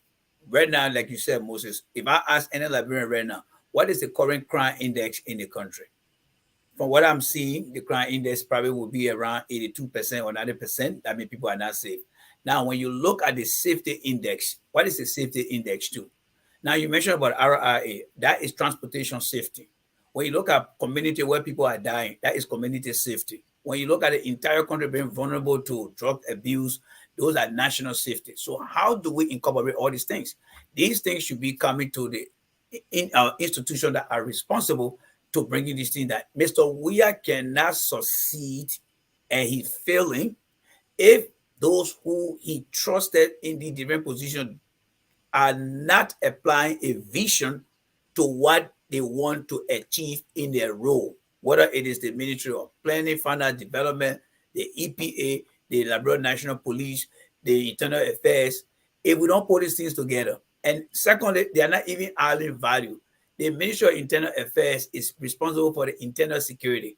When are they going to come out to say, you know what, why can't we amend the Ministry of Internal Affairs to include the Ministry of Internal Affairs and Homeland Security to help work with border and control to determine how we can provide security? So as far as the president giving that information, he was misinformed, and because he doesn't have a circle of staff around him who are knowledgeable to say, Mr. President, how sure are we that the data here will not be challenged by Liberians? And how sure are we that the international partner will know that this information is true? The bottom line is he came to America to showcase himself, never validated the data. All he wanted to do was to just read a piece of paper, and it continued to embarrass or humiliate us. But again, his praise single will say the president did well. The president came to America. Case closed. Next item on the table. Back to you guys. Yeah. So Steve, I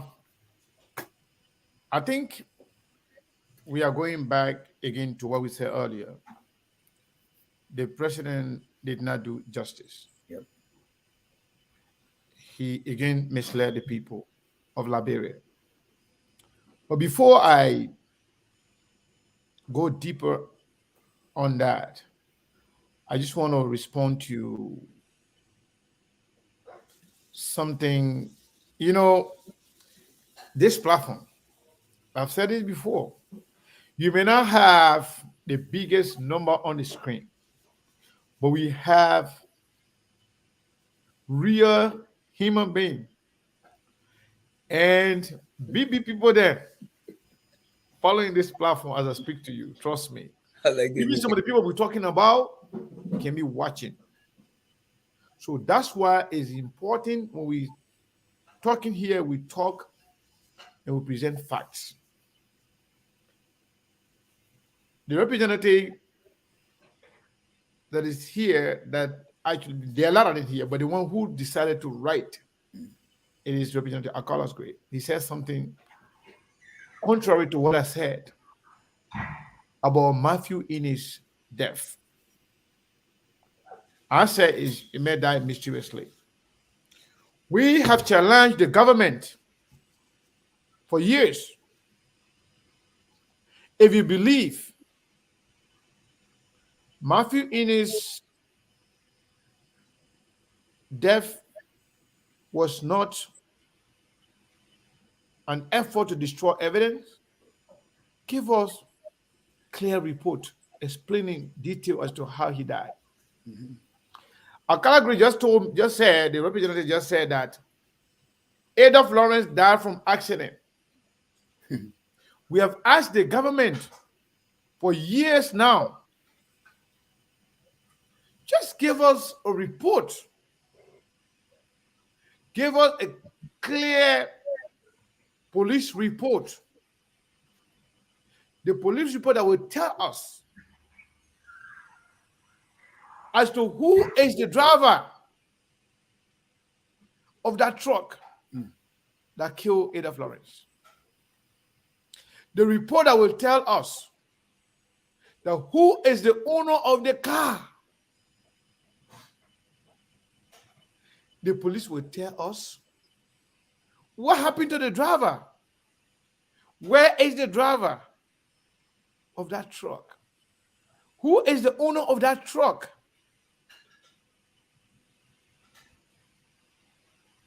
You know, his argument here is that, oh, was it Adolph one that died or everybody in the car that died? Let me tell you something. If you don't know, I know a little bit about security, and I work in Liberia as a security personnel. If people ready to commit crime, there's something called collateral damage. The target, that's what they care about. Whoever died with the person, that one is like nothing to them. Those people who die in an effort to accomplish their mission,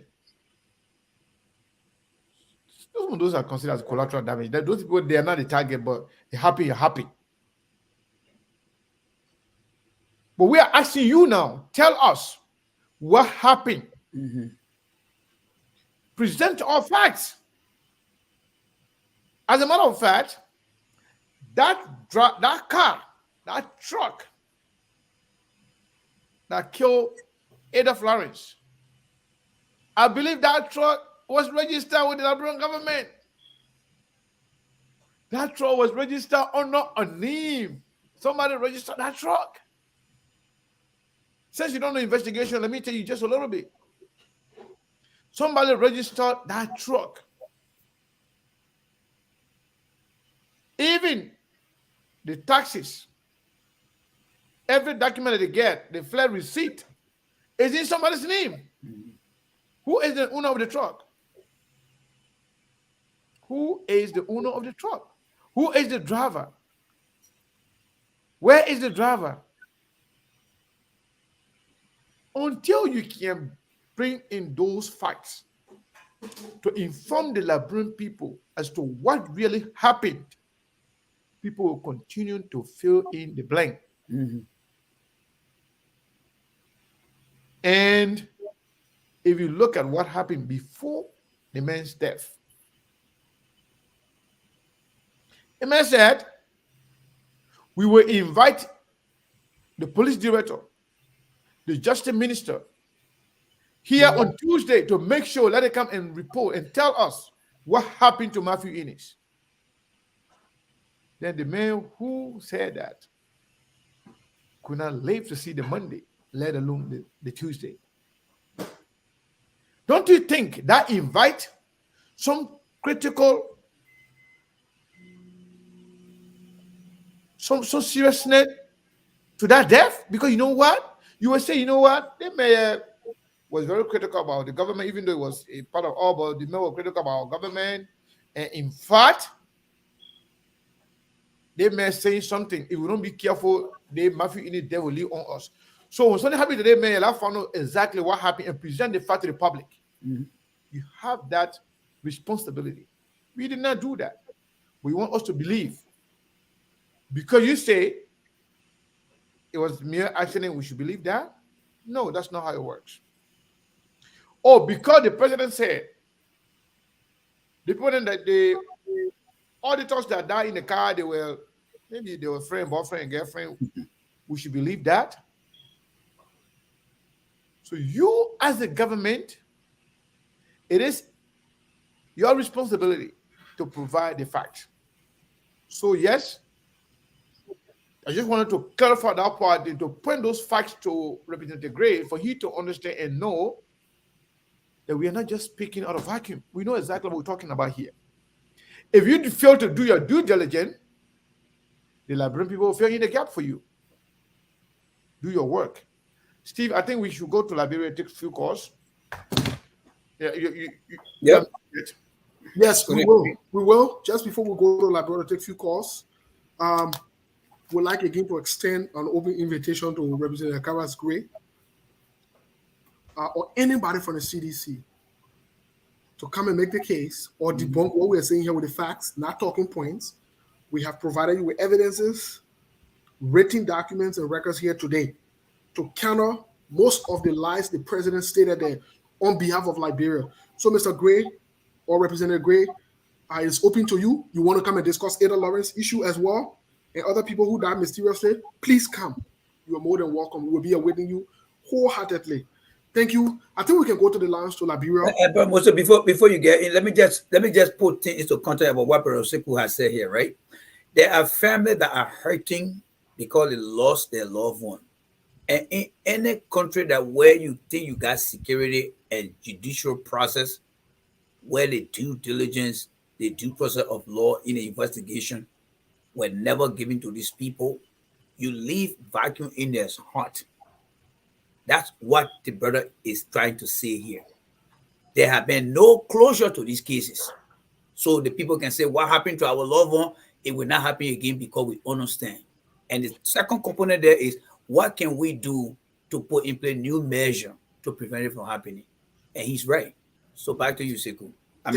Moses and Sekou. Yes. So Solomon, you got anyone there for us? Anybody that would like to contribute to the conversation here today?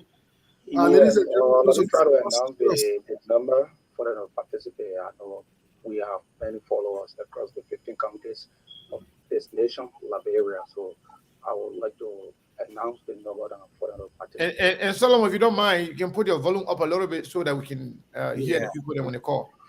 Okay.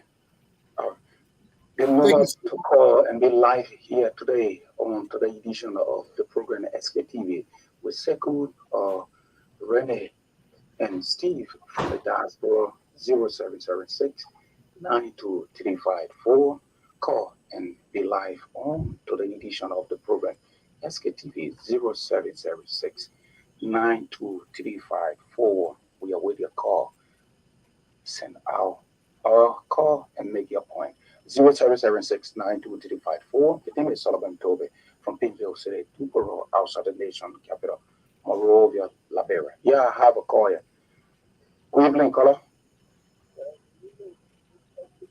Yes, this is SKTV. Have your say.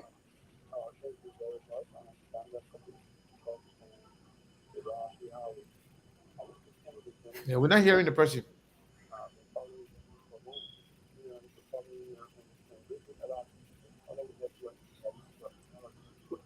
One of those gentlemen I respect very well in this business. I think they have said it all. Even yesterday, like you guys are talking about security issues. Even yesterday, like where we live, somewhere around the area, there was their body right on the road, lying on the road, based on information we received. They said the person was a motorcyclist and they were killed and they were trapped. So I think it is very important that security being prioritized. I think the president is speaking about security. Is ready to prioritize this one because our lives nowadays we are not secure because for example, I think you heard about Johnson where criminals, a lot of criminals report that they came certain areas, I don't really call it coastal view. Coastal view, and all those things are security law, whatever, you cannot see no police or DEA people moving on those people. So at night, everyone is afraid. So I think they should continue to talk to us and maybe we're looking for the better in the future. All right. Thank you so much for your point. 070692 Call and be live on today's edition of the program. SKTV, Sekou, Steve, and Rennet from the diaspora. They've been discussing relevant issue regarding the president's speech had recently there in the diaspora. So send me a point. 070692 Another caller. Weebly? Hello? Yeah, you are live. SKTV. Yeah, thank you so much. My name is Abba Picologina and I'm from Bannerville. Okay. Make your point. Yeah, I'd like to say my happy birthday to these two gentlemen for, flagging serious issues in our country. But you see, my brother, the thing is, we see these things that are affecting our country. But we have a government and government officials who continue to defend these things, even when they are defenseless. That's my disappointment. How can we be in a country that is scared to ensure the security of its citizens? Everyday people die seriously. Then after 2-3 days or 3 months, you come out and see reports say the body died for another thing, people die on the street. After a few months, they came back and said the people, Father, they were doing woman, suffocated. Are you kidding me? Is that how we're going to lead this country? Is that how we're going to lead this country? Every day, people would die, citizens would die, every day in the country for no reason. They will have a president who will go and go take pictures, who will go and take it on Facebook, and it goes like in America, and it goes like in move. Is that the real issue, my brother? It's the real issue. Why are we going with young people in the country? What's our future? What's our future? Sometimes I cry, my brother. I cry every day to see that brother way is because you know why? In Liberia, we don't buy ideas. The reason why Mr. Johnson is the president of the country because we young people have never bought ideas. We throw all ideas away. The one for the people because of what they can do or how popular they are. Okay. I'm gonna think myself. I'm disappointed. Honestly, I'm very disappointed. Think myself. All right. Yeah. Thanks so much for your point. 077692 We live. Make your point today regarding issue of our nation, Mama Love area. 077692 Call in and make your point. We are coming to you live from the World in this cool Saturday evening, the 24th day of the 9th of 2022. Yeah, we got another caller on the line. We blink caller. Yeah, you are live. Can you walk away from your radio? Yeah, lower your radio. Yeah, you are live. Make your point. Yeah, I'm getting you. You are live. Okay, I'm Mike Samuel. Okay, I'm calling from Israel now. The point here is that the guys want next that was killed in Grand Judas, but the demonstration of people in Grand Judas of the person, and it's spoken anything about it. Those guys that died on the sea, right? The guy that I got meeting, that was killed. The next record that was found in Grand Judas that got missing. Has there been any report? Not yet. Not yet. The lady, even the lady that I went to hospital in Bikima, to hospital and got missing from the clinic, from the church. All the people that were listed, including some government officials guys that are working there, have they arrested anybody in Camp of Healing? But they said they are threatening these people. So that speak up. Why are we our government going to treat our people like this? Because all the other messages that go on in the country, they go say everything is moving on to there to take care of the cities of the state. When country that freaked out was speaking only for needs for the country. Anyway, God will be there, God will pray for us one day. Thank you. All right. Yeah, thanks for your point. 077692 Call in and make your point today. Yeah, happy to say it. 077692 Sekou Steve and run it. Yeah, live. Solomon, you said it says 07769354? 92354. 92354. Because I want to paste the number on up there. Yeah, I 0776. want to pin the number up there so that people can 0776923354. 92354. Yeah, I have a caller here. Yeah, take it, and then because Representative Calgary was asking for the number, I just want to pin the number so he can call you from Liberia there. Because when we start taking calls from the diaspora, I'm going to pin that number. You are live. This is Representative Carlos Creek. Oh, okay. Honorable, you're highly welcome, sir. Yeah, have your say, sir. Thank you very much. Let me first begin by trying to put some different measures on some of the conversation in there. When, first of all, when you talk about what it has been about statistics on, and let's say when the rest of the people understand full well that it's not only the UN that brought COVID vaccines to Liberia. So taking the percentage, the UN COVID vaccine report on the basis of what the government is saying to the general public. The human government, for example, made a huge contribution just recently in June. Not only that, the United States government made a huge contribution of the Johnson & Johnson vaccine. We're not using the Johnson & Johnson initially on the program when this entire COVID broke up in our country. So that a lot of countries that contributed to Liberia. So the accumulation of all of the contribution and with the number of vaccines that have been given, it was predicated upon that statistics that the president provided and not restricted because Germany sent 2 million vaccine to Liberia, for example. The next point I wanted to flag here is that let's look at the issue of peace and security. When Sego said, emphatically, I listened to him, he said it all was killed. He said that. He didn't say it was alleged that it was killed, but it was a very good fight. In fact, he tried to tie into an issue, not just flag that it was on the floor in this investigation, or flag that issue on the floor. So he needs to go back to the tape and see that those issues were being flagged or on the floor. So he lives in a sophisticated democracy with the strongest security in the world. Nobody can dispute that America doesn't have the strongest security in the world. Sometimes when these criminal matters occur, it takes thousands of years sometimes. It may take hundreds of years sometimes. It may take 10 years. It may take 15 years sometimes to uncover the perpetrators of the act. So to say that the government of the Republic of Liberia is doing nothing or has done nothing on the issue of investigating in this death is unfair. It's grossly unfair because he knows sometimes to track down criminals or those who perpetrate the act in the most sophisticated security country in the world, the United States. It takes many years. So when you talk about peace and the host was asking most of the question, read the U.S. Embassy report. When they talk about crimes, they use the word non-violent crimes. And he read it, but then he just gave it. It's there. So they spoke about the issue of snatching phones, for example. So we say we emphasize on eliminating people, that's where I come in. Okay.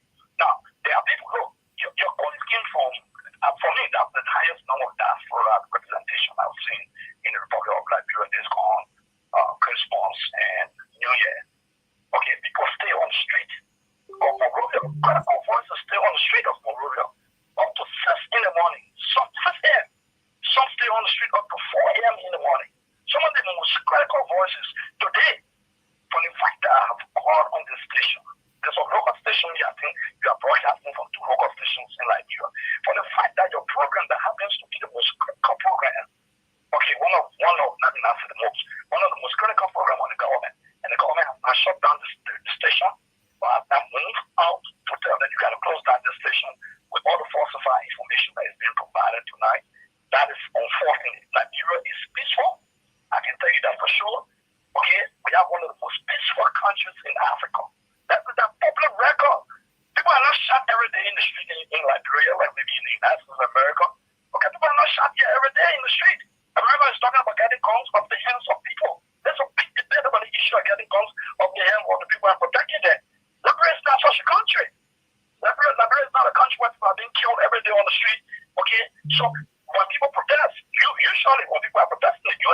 Representative Gray. So Yeah, I just want to. So Solomon, Yeah, yes, Steve. Solomon, can you tell Representative Gray to slow down? Yeah, they need to wait a little bit. So They want to respond to you, Steve and Sekou. They want to respond to you. No, but they will respond. No, they responded to. They didn't respond to the other callers, please. That's what I'm talking about. So I can't no, we're not responding. We're not asking a question. Moses, Representative Gray. yes, I would suggest that he have a say, and then we analyze what he Yeah. says. Let him. So Okay. Representative Gray. Okay. Let him go ahead and conclude. We're not responding to him. You know what? Tell Representative Gray he has 30 seconds to be done because we gotta move on. We gotta tell him. They say you have to move fast. That 20, Yeah, no, okay, I got 10 seconds. Just now, I want to come on the program of such to deconstruct the gossips and lies against them and children. But the way to do it, to have people like us there, you must set up squarely selling the rules of engagement, okay? Or detach from your opinion, okay? Let's take the rules of engagement. If you want to debate the issue, we can debate. If you want to ask me the questions and make statements, I can still sit under your voice. But what we want is respect for your guests. The rules of engagement, and you talk about evidence, and you provided no evidence to say that the government kill people, you kept running the government kill people. No reason like the government kill people. I can't even say that. Thank you very much. yeah. Thank you, you, Representative Gray. All right. So folks, that will be the last call from Liberia for now. Let me just address it for just 1 minute, only 1 minute actually. Representative Gray, I want to say thank you for calling in to do what you normally do for this government and the CDC. There's no surprises here. I just want to set the record straight. Every time I say people being killed, I add it mysteriously. I don't know if a lot of people understand what I mean, mysteriously. And the reason why the government is responsible for providing clarity to the Liberian people because you are in charge. And if you fail to provide the information, people will definitely fill in. So those people who are listening to us in Liberia, I just want to make sure that you understand that we have sent over and over invitation upon invitation, not only to Representative Gray, but to all of them. But they are comfortable going to platforms that will give them free pass.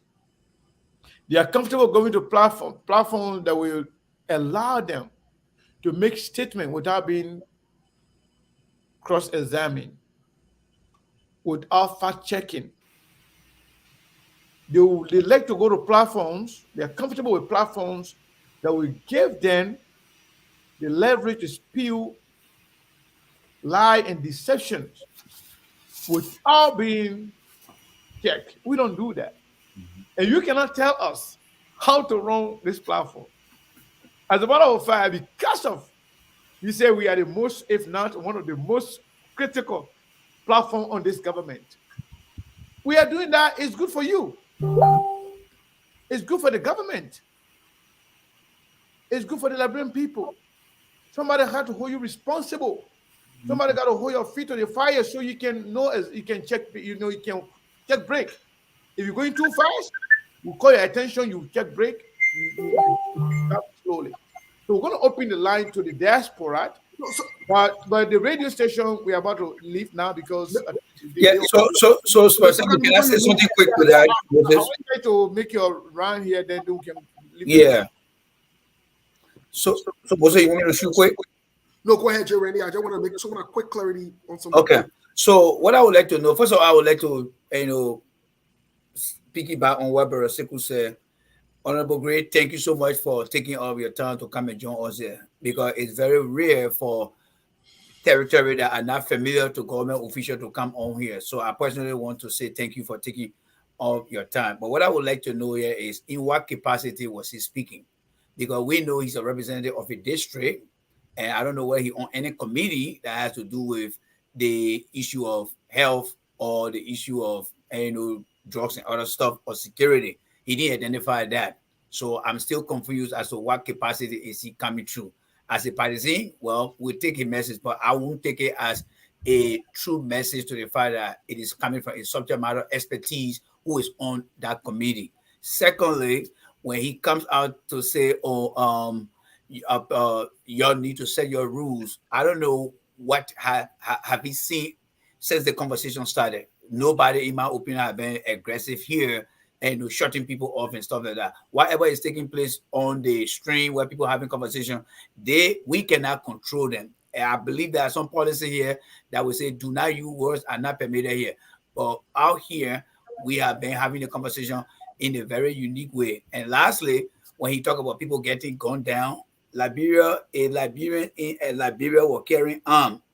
The shooting are going to be taking place every day. It was going to be more than they won't happen in America here. Because when you tell somebody that, oh, the president lied, you see the expression on the response you're getting on your page. That is more violent, and I think Moses and other who are psychologists, psychiatrists can speak to that. So, Brother Moses, Honorable Moses, thank you so much for your opportunity, but that is just something that I observed from you, and I just thought to give it back to you. Brother Moses, back to you. And thank you so much. Before we open the lines here, I just wanted to clarify to Representative Gray that for the record, we have never disrespected any of our guests. We have not even permitted any viewer or listener to disrespect our guests. Again, you are more than welcome. You want to make the case. One thing we do behind closed door, we reach out to our guests and ask them this straightforward question. Are there areas that you don't want us to consider or talk about? Once you say yes, you let us know when I go there. Especially a personal issue. Exactly. But if you leave it open, we'll ask you any question and all questions, just to be clear, Representative Gray. So feel free. We're here for all Liberians, as we said. Maybe you can come and make the case. Accept the invite. Since you want to come and make the case, let's discuss the issue. Thank you. Secondly, I think we can get to the line in a day. Yeah, so Solomon, I want to say thank you to you and everybody at Spoon. At Truth FM. I want to say thank you very, very, very much. So I don't know whether you have something to say before you leave. Yeah. Once again, thanks for the gracious opportunity to be on set with you today from Duboro Visual City. Close for the evening. Hope to join you guys next time. And the issues you discuss, they are actually 100% facts. Yeah, because if we don't speak them out, the people don't know what we are facing. They will don't know what actually happening. So thanks so much for the splendid discussion on today's edition of the program. Yeah, goodbye. Thank you so much. My folks from the diaspora. Bye-bye. Thank you. See you tomorrow, man. Thank you very, very much. Love you guys. All right, sir. Yeah, before we get to the diaspora callers and put the numbers. Nobody yo. Yeah, you don't know how to get here, but say something for before. Yeah, let's take a 1 minute breather. Let them relax. Let's take a 1 minute breather. We'll take a quick commercial break. We'll be back.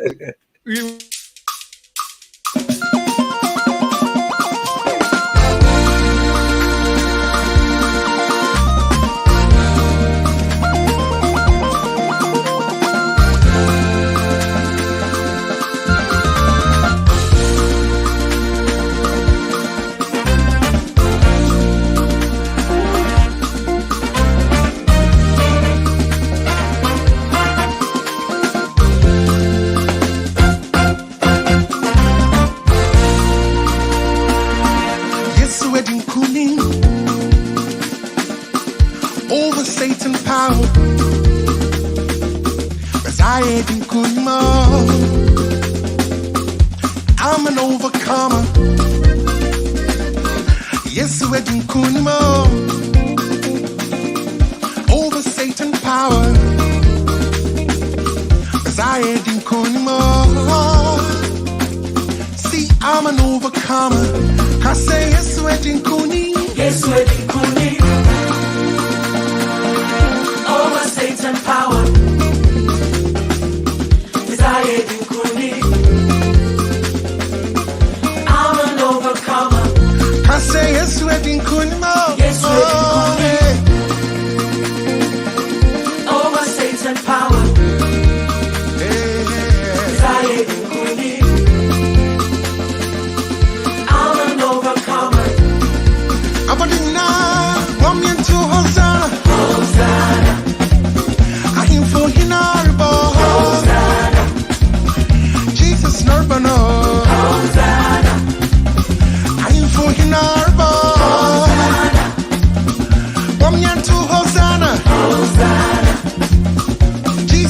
Nurbano. I mean, you know, I won't born to say Jesus Nurbano.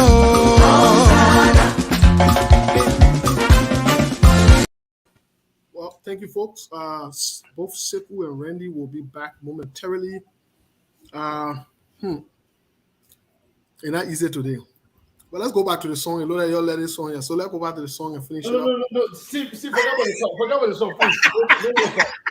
Yeah, let's finish it up so that we can. No, we got callers here. So let's take the calls. So we will go to the very first caller here. So all of you that are on hold, please stay there. When I call your last 4-digit number or I call your name, please then you should speak. The first caller here being on hold for 18 minutes. Can you imagine how the person really wanted to be here? Yeah, So but let's say the amount of time. Apart from the first caller, we have 1 minute. Apart from the first caller, everybody else, you can't go more than 1 minute. Yes, please. Yeah, so the first caller is Mr. Bird Noah. Mr. Noah, thanks for the hold. How are you? How you doing? Steve, on my knee today. I've been here all the time, but I can't talk. Let me come out to say this to Brother Moses, Akalas, liars, great. I have not been tough in speaking towards CDC. But let me come up today and say something to CDC government and my little brother Moses Akalas Gray. You see, Mr. Gray, this is our country. You know, all of those things you can be saying, yelling, shouting, doing this thing on various social media, it means nothing. You saw casting in the Republic of Liberia for 12 unbroken years. If you think our country is safe, why did you go to France to get married? That's one. Two, our president is supposed to finish the movement as the ambassador said in Monrovia when they were putting sanction on the government officials. He's still up there, start tinkering with words. When all the international group, I will say group, let me say that group, because they were very group, were saying something that people listen to. Our president said, and I'm quoting from him directly, he never did nothing for Liberia. And Liberians elected him. And now he's doing something for Liberia. He will be re-elected. Come on. Moses Sekou, you're telling me today. Moses Sekou, you're telling me today, including our brother. Is Liberia better now than ever? All right. Liberia better now the day before yesterday? Come on. Thank you.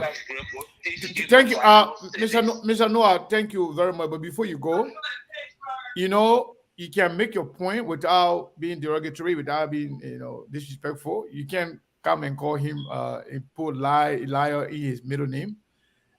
He is a representative for a district. We can come and discuss the issue. It may mislead us. We can say this statement is not true, it's a lie, but you can't come and use derogatory comment. That will take away the value of your case you're trying to make. And they will hang on that instead of discussing the issue. So thank you very much, sir. Thank you. All right. So yeah, Steve, I don't know why you send that song to Nestor Sandy for. Don't send the song to him.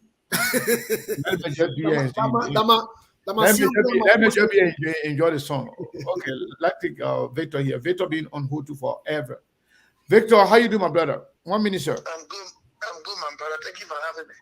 Hey, brother Sekou, I was great call and scared America was not safe. Decided they shooting people all in the streets. But if Una child is in America here, she's been here for years going to school. Why can't you take her to Liberia? Let her go be safe. One. I can ask you, please take your daughter to Liberia. And two, we Liberians don't take things seriously. What happened yesterday at the UN headquarters? Those guys that they pay their way, those Liberians that keep in this country, enjoying everything in this country. They pay their way yesterday to go and praise and worship a leader that is exploiting our people. They're scaring our people. You know what? I think we need to start sending these videos to the State Department. These people need to be sent home so they can go and press and enjoy Liberia. The Liberia they are what is their crime? Send home for what? Because they went to club for Jovia.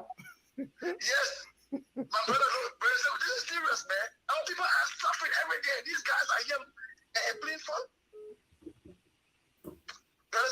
We need to take this serious. I don't know the kind of Liberians that came here. We started about the wrong people here. Thank you, man. Thank you, my brother. Thank you very much. All right, let's get to the other caller here. 612 number, last 4 digit 9634. Yeah, I'm sorry.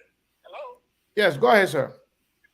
Yeah, this is the undercover CDC. The undercover CDC. How you doing, my brother?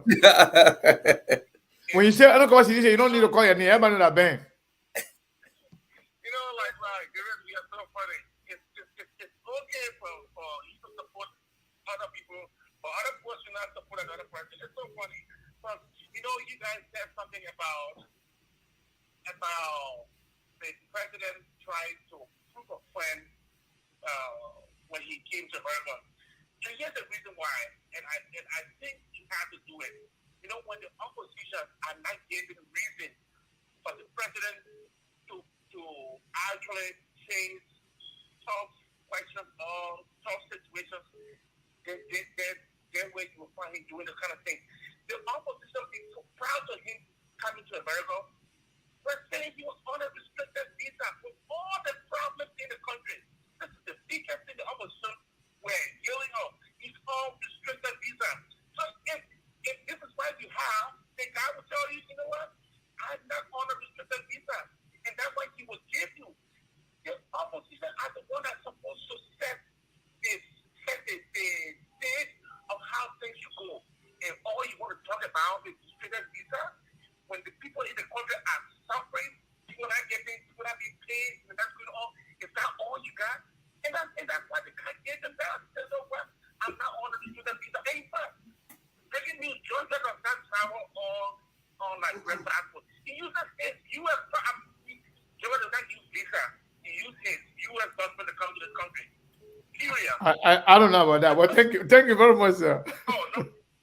Thank you. I got a caller here. I've been on hold for a Yeah, while. okay. I have 2 previous calls here on hold. Let me take them. Okay, cool. Last 4 DJ 4604 256 number. What is your name and where you calling from? I'm Samuel Zizi. I'm calling from Minnesota. Samuel Zizi, go ahead quickly. 1 minute. Yeah, so good. You see, we'll continue to criticize administration because we want the best for our country. Sure. If you cannot take criticism as a motivational tool to correct your mistake, then you are not a leader. If this administration cannot give corrective measures on the basis of those that were killed mysteriously, which was the right word to use, then we'll consider them as a compliance, which means it has. And look at my kid, my person, Iris Smith, there. I was trying to travel to go Liberia to visit, to pay homage to a ceremony.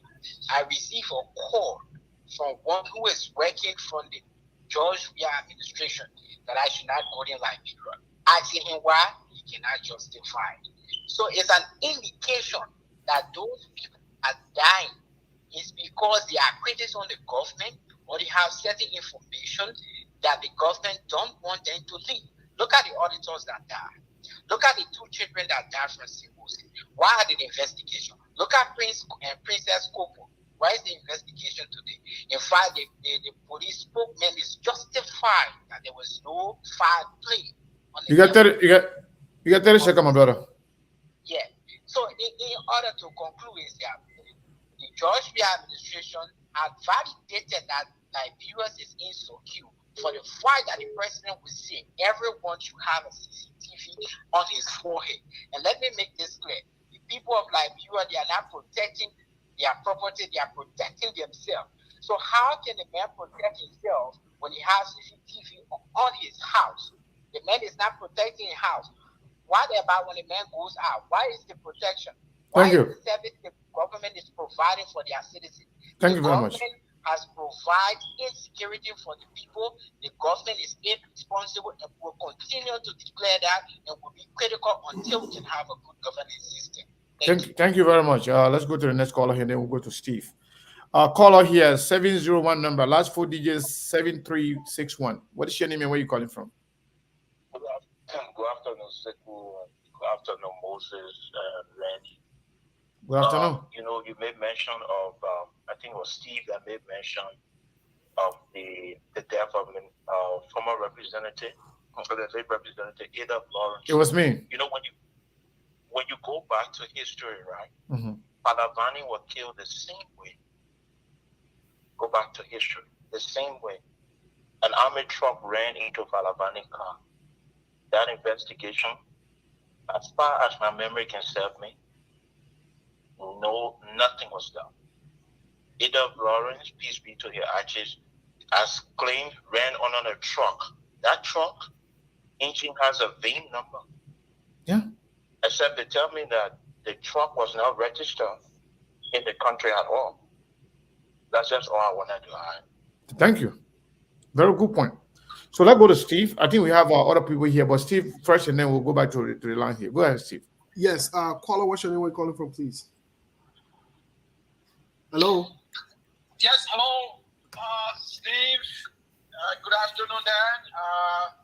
Good afternoon to Sekou and the man, Jay, Randy. This is Anthony joining you from the Twin Cities. I hope you guys are doing great. Excellent show, by the way. And I also want to say greetings to the many listeners. I want to join Steve, as always, to say the Liberian women are the most beautiful women in the world, no debate. And the Liberian people are the most important people in the world. That said, I just want to talk about two things here quickly. Number one is this statement from President Weah that I didn't do anything for the Liberian people. They elected me. How much more when I've done a little? I don't know why people are taking that to be a big deal.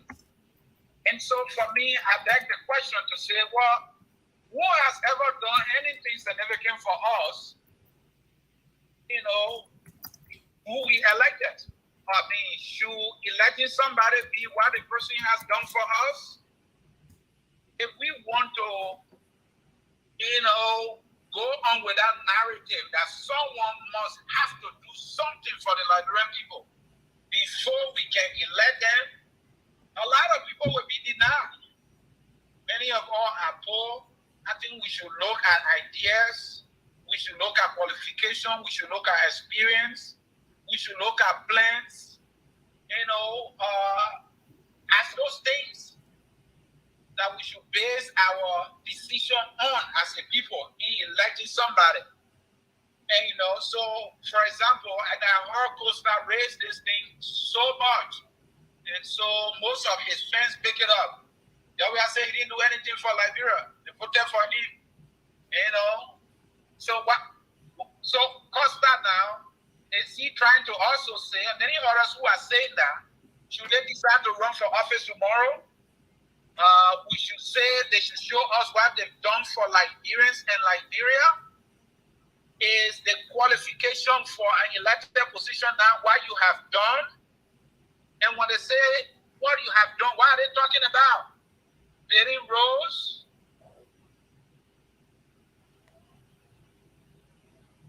Hello? Lost him? I believe we should look at qualification.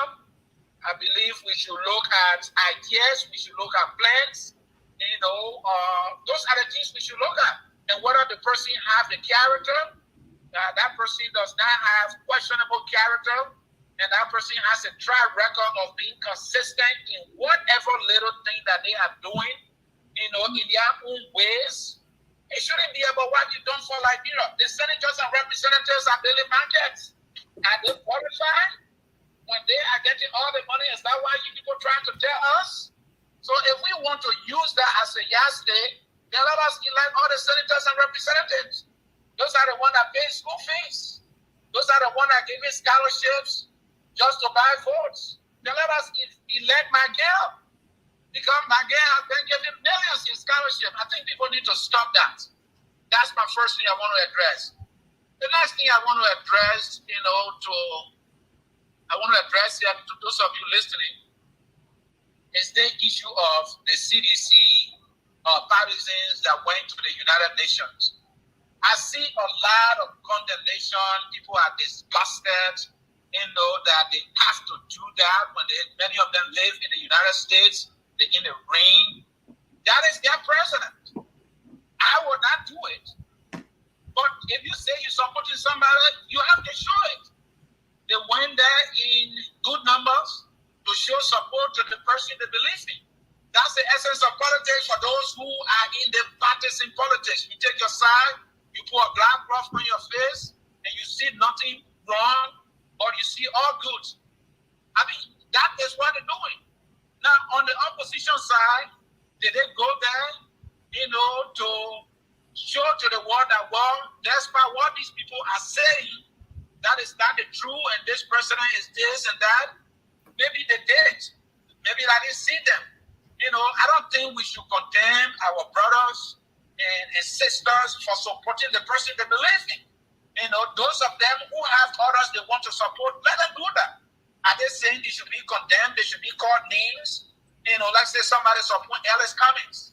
If that person was to go to a convention, in their t-shirt, should we condemn the person because that person is supporting Cummings? Should we condemn somebody wearing t-shirt for Tiawan Gonglo? I think it's a learning curve for all of us. We need to look at things differently. We disagree on the how, and we should look at the substance of the issues, and not to condemn people because they support the person they support. I don't think they are looking at it better. They're not looking at it better. I continue to say President Weah is the worst when it comes to leadership in our country. How be it? He has people that believe in him. They go there to support him. They're in the ring, they're dancing. That's their right to do so. Let us look at what President Weah is doing. President Weah has so many missteps that we can criticize. And, the lies that he continues. I mean, look at something he said, we don't have political prisoners. And that's supposed to be an achievement. We don't have political prisoners, but we have economic prisoners. What's about that? George Weah has created more economic prisoners in our country in the 21st century, when we should not be creating economic prisoners. I think economic prisoners are both dangerous to the country, than any other prisoners. We are not in the Cold War days. We are not in the era of dictatorship, where dictators will just ransack their opposition and put them in jail.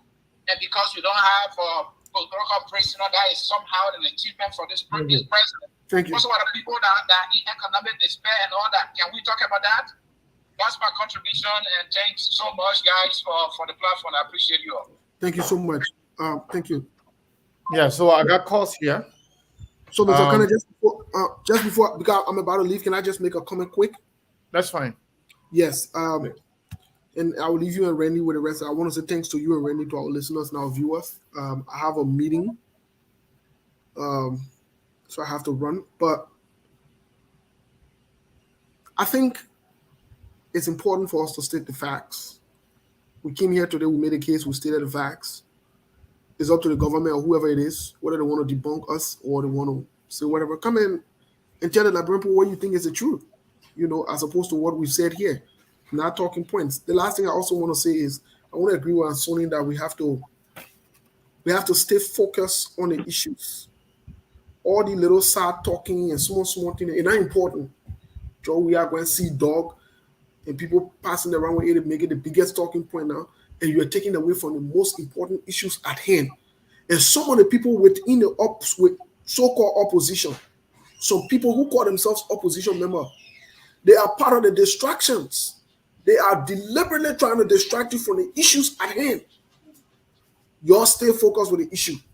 If y'all want to hold President Joe Weah accountable, you're holding accountable on substantive issue that will benefit our people. You'll leave all the petty thing and Joe Weah go to a horse they play and the dog not even follow him. And what sense does that make? How important is that? How does that benefit us? And Joe Weah is distracting you too as well. Because he does not want you to talk about essential issues such as Prince Johnson not running. Prince Johnson should not run. Matana Mago should not run. The rice issue that is increasing on a daily basis. These are not issues they want you guys to focus on. They want you to focus on the dog not let it, and the dog not follow him. And the president can go 25 miles, he can go 15 miles, he can't do the one, he can't do that one. My people, you all stay focused. And if you're a whole president, Joe, we are in the CDC accountable too. You don't do it with lies. People that are liars, you all know that they are liars. You all don't be running around with a thing and what they put on Facebook. You're leading in the lies because this is all distraction. And the last thing is, Representative Kara's great. We are waiting for you to accept the invite, and you like to make the case, and you can make the case. Come to the place where you can make the case, where you'll be fact-checked. It will not be the normal talking points. Thank you so much, Mr. Kane. We have to run. We'll be in touch. J. Randy, yes, appreciate you for always being available whenever we call you. Thank you so much. No problem. So Randy will hang out with me here at 4 to finish. you're not nobody now. Everybody not running away. So Randy will be here. I got cheating on my phone right now. Yeah. So let me go here. Hold on 1 second. I have a lot of people calling, but we can't leave people talking and then take a call. Yeah. When you call one number, if that's not going through, you call the other number. But people keep calling one number over and over. So this is Emery now. Emery been here for a while now. Emery, are you there? Yeah, Sekou, I'm on. Okay, yeah, please, man. Even though I apologize for the long wait, but we just have to keep it under the 1 minute if you can. That's good. You know, I don't talk for long, right? Go ahead, it's sir. simple. The C2 visa issue, the president is the one elevating it. It's simple as that. People will have to understand in Liberia. I'm talking directly to the people in Liberia. When they say 25-mile radius, it's simple. From the headquarters of the United Nations, you drive 25 miles. Anything beyond the 25 miles, you are not protected.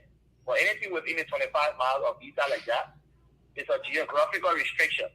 So if the president is trying to prove a point that he went to his house in Queens, okay, Queens is within the 25 miles. He's the one elevating it. I listen to my brother Ben.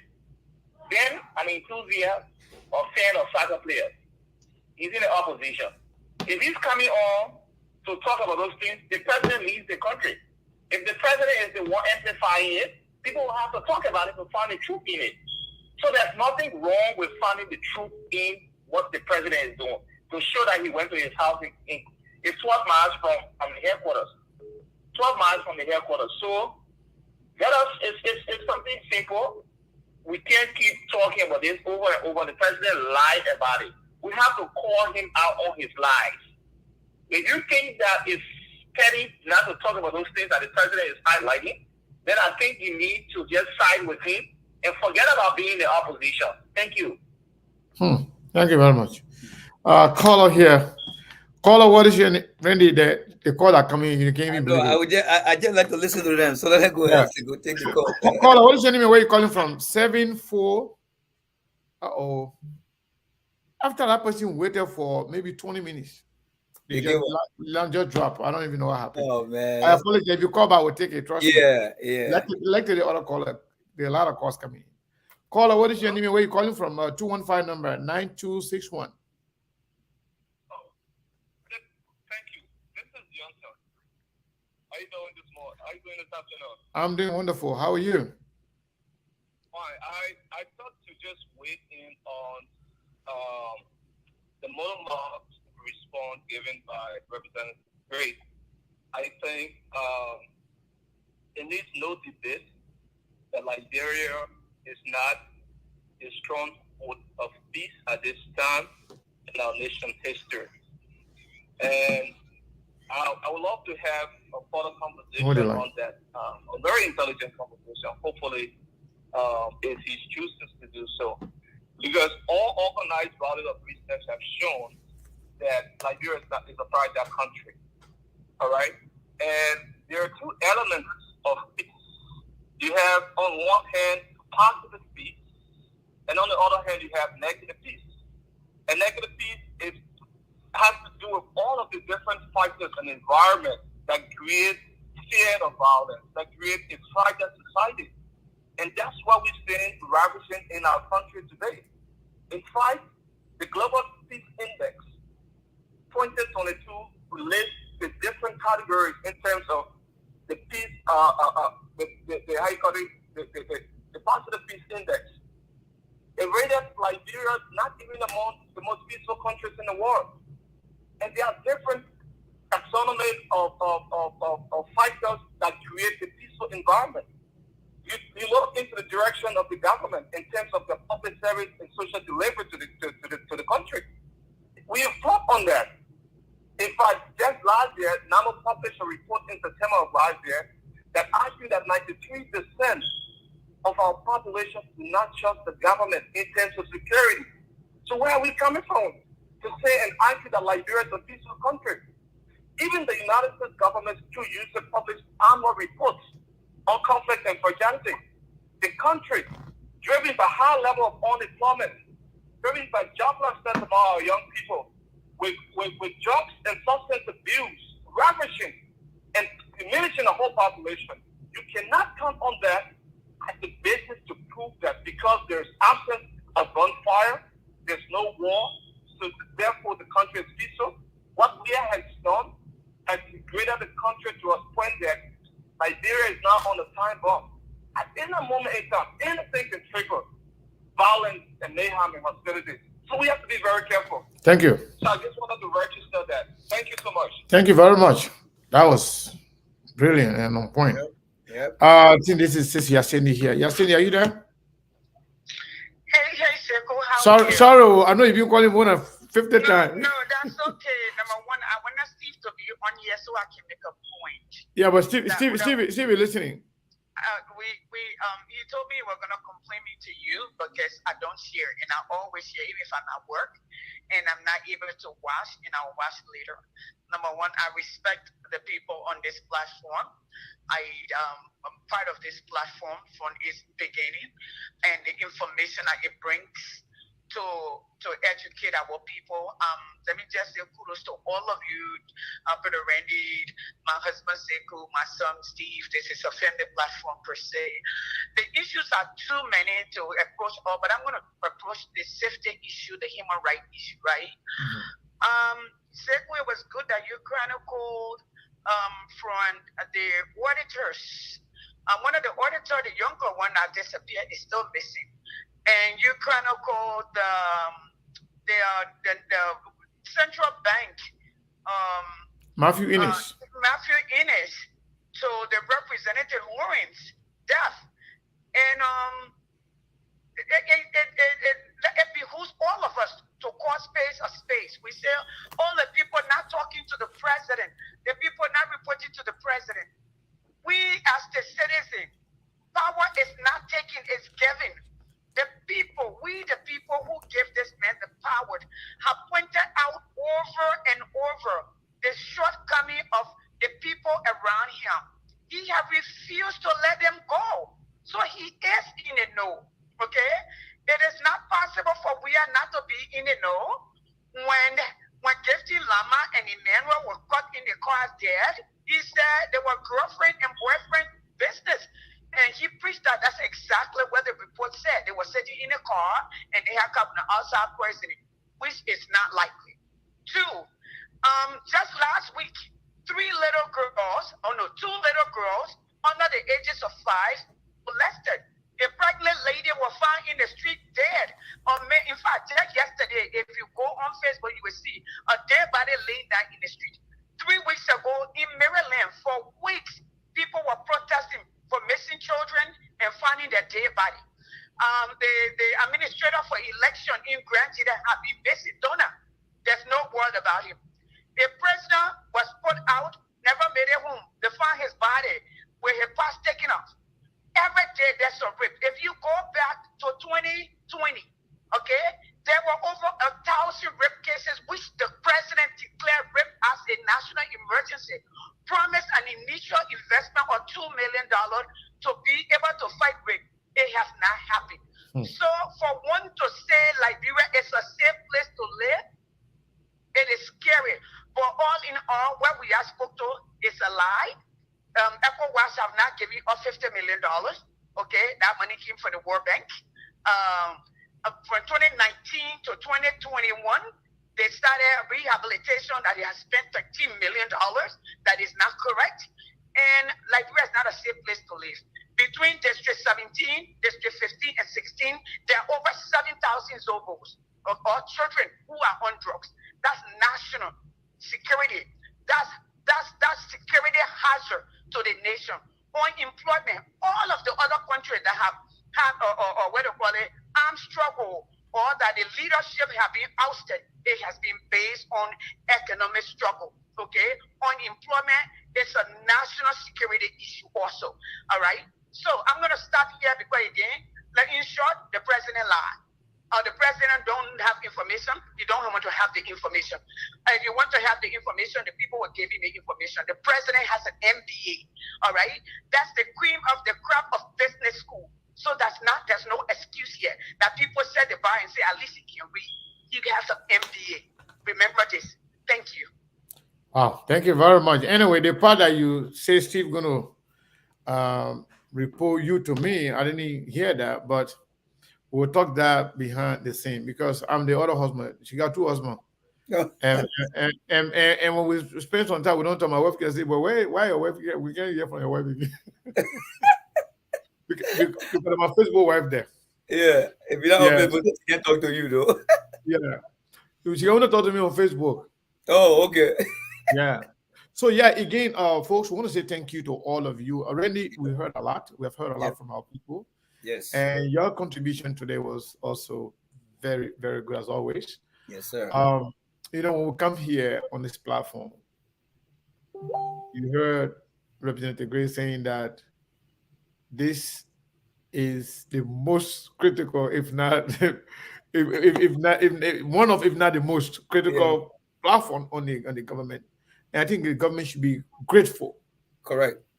To this platform because we call their attention to many things that they have, taken note and make some correction on some of those things. Yes, sir.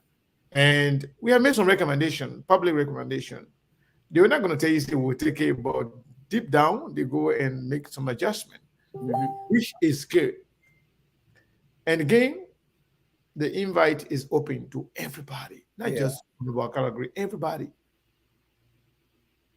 And I know, whether they say it or not, I know all of them watch this platform. I know it. They do. Mostly, some of them even watch after the show because they don't want us to see them watching. Yeah. But they follow. And not just the show. All the shows, most of the critical ones, they follow them. Yeah. That's how good leaders are supposed to do. You follow your critics, you understand the yeah. Because some of the things that you doing, you're poor, they're not going to tell you. They're going to tell you. Yep, they're not going to tell you. They're going to precinct. Yeah. And I told Honorable Gray before in our personal private conversation, I told him the reason why you guys receive most of the criticism because you are now the one running the day-to-day activity of the country. Yep. So you will be at the receiving end of most of the criticism because you run the issues. Yep. You are the one taking care of the issue. If you're not doing well, we'll tell you. We'll tell you. Yep. To double up. If you're doing okay, we'll praise you. We'll praise you. Yep. So I want to say thank you to you, to everybody. Yes, sir. I want to hear your perspective based on some of the things that we just heard before we leave. Because a lot of people talk and people make a lot of sense, man. Make a lot of sense. Yeah. And again, let me just say a big thank you to all the callers and again to all those who just post that thing out there. And I would say to every one of them, including Honorable Gray, this is one of the platforms that I feel very comfortable to be here all the time because they are open to everybody and they don't black people here and there. And I would also say big thank you. But what I would like to say in regards to the caller here is this. So people are saying President Weah saying that he did not do anything and other people trying to go by that. Politics is about logic. Politics is about strategies to win. All right. Mr. Weah initially said he did a lot of things in the refugee camp and that's why he should get elected.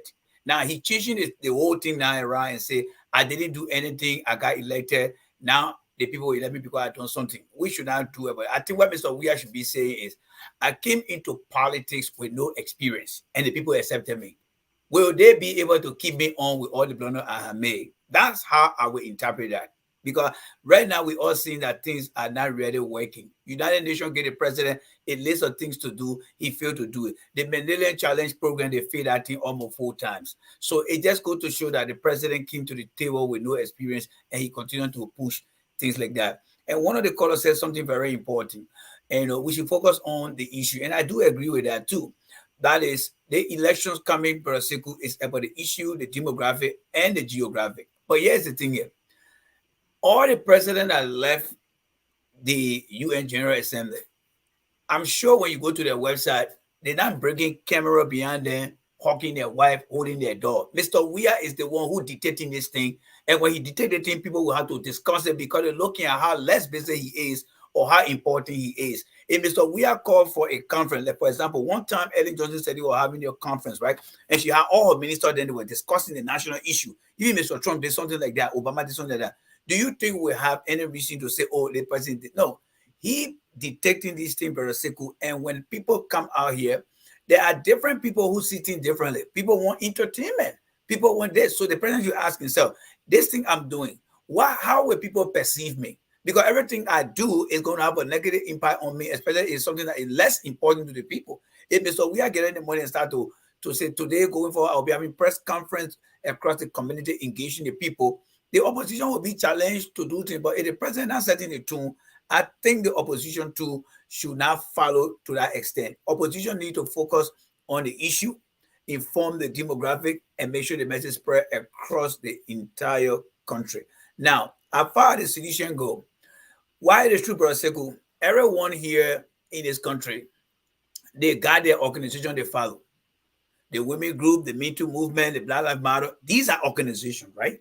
Including the KKK. So they put a uniform off order to identify what organization they belong to. But when you say a president coming to the country to come and meet his counterpart at the United Nations, and then you got a group of sedition, are they coming as Liberian or coming as sedition? So when they put their gear on, it is telling all of Liberian that we are Liberian, but we belong to a political institution. So how do Mr. Weir handle that? Because there are other Liberians here, right? Mr. Weir should say, look, guys, I appreciate your support, but here's what I need to do. You guys have the liberty to come, but you can come as Liberian because to prove that I'm president for everybody, come in your color clothes. You can even wear the image, but to come with your hat identifying yourself, it clearly defined that sedition in America only support Mr. Weir. It let the KKK are part of the American population, right? But there are times they will go to the warehouse and start to wear the same. People say, oh, yeah, these are the kind of people that do XYZ. But a real Liberians will come out in this. Now, lastly, the president came here. There are a lot of organizations here, Liberian organization. Let's forget about how the people behave. What did the president meet any Liberian organization? You guys are in Arizona. Did he sit down in his hotel and say, look, Carrasco, shoot the team. I'm about to talk to the different Liberian association in America here. He got a luxury to do that. As a German here, due to distant travel, I call every one of you guys to say, you're doing a great job in this place and speak to those people. No, the president did not do that. So when he got put their clothes on and go visit the president, those of you that feel a little bit offended when you see the KKK, those Liberians that go to see Joe Well with something, they are in comparison to that support. I will stop it there, Brother Sekou, but that's how I see it. Well, thank you. Thank you very, very, very much, Mr. J. Randy Dapo. You're welcome, Chief. You're welcome. Thank you very much. So, folks, let me just clarify a few things. Registered on disagreement with some of my friends. When it comes to, we are about to leave now in a few minutes. When it comes to people criticizing the president on every little issue, we have to understand that we are different human beings. Yeah. We have different priorities. We have different mindsets. Something is nothing to you is a big deal to somebody else. Let's respect the people's right to choose their fight. Somebody will worry about the president was giving 25-mile radios. Where to go? Why? Why is that person concerned about that? Mm-hmm. What brought about that in the first place? How come that was not said before? Yeah. Because people are concerned that the president of Liberia to come to the United States with a restricted visa. What gave rise to that? What are the driving factors for that to happen? So somebody is concerned about that. Now the president trying to justify even highlighted it more than the people who are talking about it. Yeah. And one thing I want people to understand, in as much you can disagree with certain things, somebody, for the most part, do not look at the messenger. Look at the message. If somebody you don't like, it is says something about your way, but simply because it's coming from that person, then you downplay or you just sweep it under the carpet. That's not good. The president went and said, I'm done with UN. I'm on my own. Listen to that. Yeah. It means that something is not right. It means that he couldn't wait to leave that United Nations place. True. Yep. It means that he's trying to send a message to people to let them know, you think I couldn't go anywhere, but now I left the United Nations, I'm at my house now. He responding to it. Yeah. Because it's something. If it was nothing, trust me, the president will not even mention it. Mm-hmm. He will not even attempt to justify anything. Beyond that, the president said, after kissing his Ballon d'Or, yeah, he said, I know haters will get first. Wow. You know what interesting me, Sego? I know you're making your point, but what I would like to see when he pulled that Ballon d'Or out of the bags, I wish he could assure the from address where it came from. If it came from Florida, then I would like to know why he couldn't go to Florida to see that Ballon d'Or. But that's another topic for another day. I think he's in New York. Yeah, but I mean, where the bus came from to get to New York? The president used to live in Staten Island. Okay. Staten Island, from where the United Nations compound is to Staten Island, is less than 15 miles. Correct. And I've been there. I'm not just talking about. I've been there many times. Yeah. So he was the one we're trying to justify. And it will give it question. It means that it's something. Yeah. So for somebody to say, oh, because the president say I did nothing and I got elected, that is nothing to talk about. It's something. Because you know why it's something? People have said, because what we are did for Liberia and Liberian people, that's why he got elected. Correct. True. I mean, he disproving us. So, I will put myself where he disproving us. So those of you who campaign for him, yes, they may have done this for Liberia. Yes, they may have done this. They may have done that. They may have done that. They made it for this for Liberia. Everyone who campaigned for him, he disproved us. They may even contradict his own response to Kumis recently. Yep. He listed a lot of things that he did. Yes. That gave him the reason to become president. Absolutely. Now, if the man coming again to contradict himself, you say that is nothing. That's something. That's something to talk about. That is something. That is something. That is something. Because nobody is saying that the president is this and that. Somebody will build skyscraper, you will send everybody to heaven before you become president. Nobody's saying that. But if you come to say, I did this, I did X, Y, and Z, that's why I was given the money to do this. Yes. And then within a split second, you're coming back again to tell the people that everything I told you yesterday, I was lying. And we got video to that, bro. We got video to everything he said. So that's the danger he put himself in now.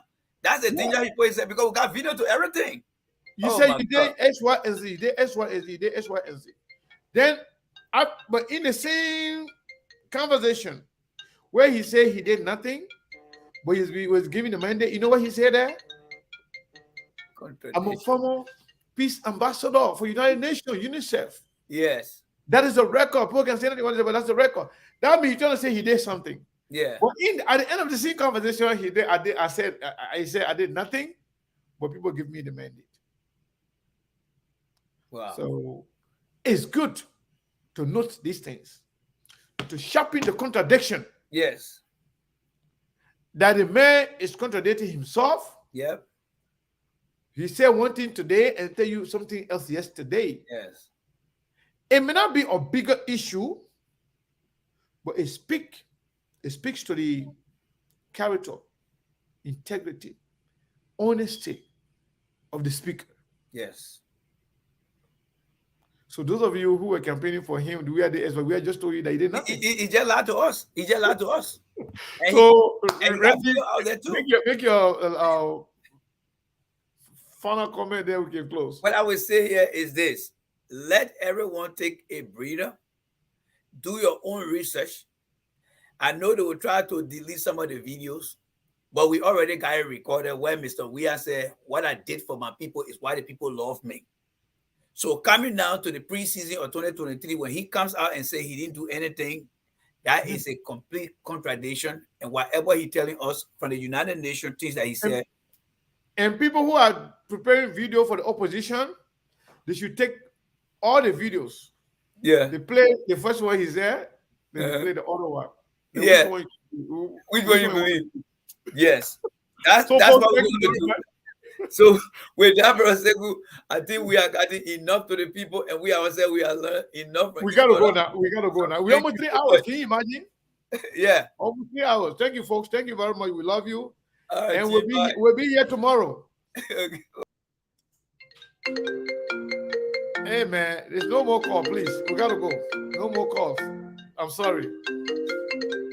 I'm sorry. No more call, folks. We gotta go. Sorry.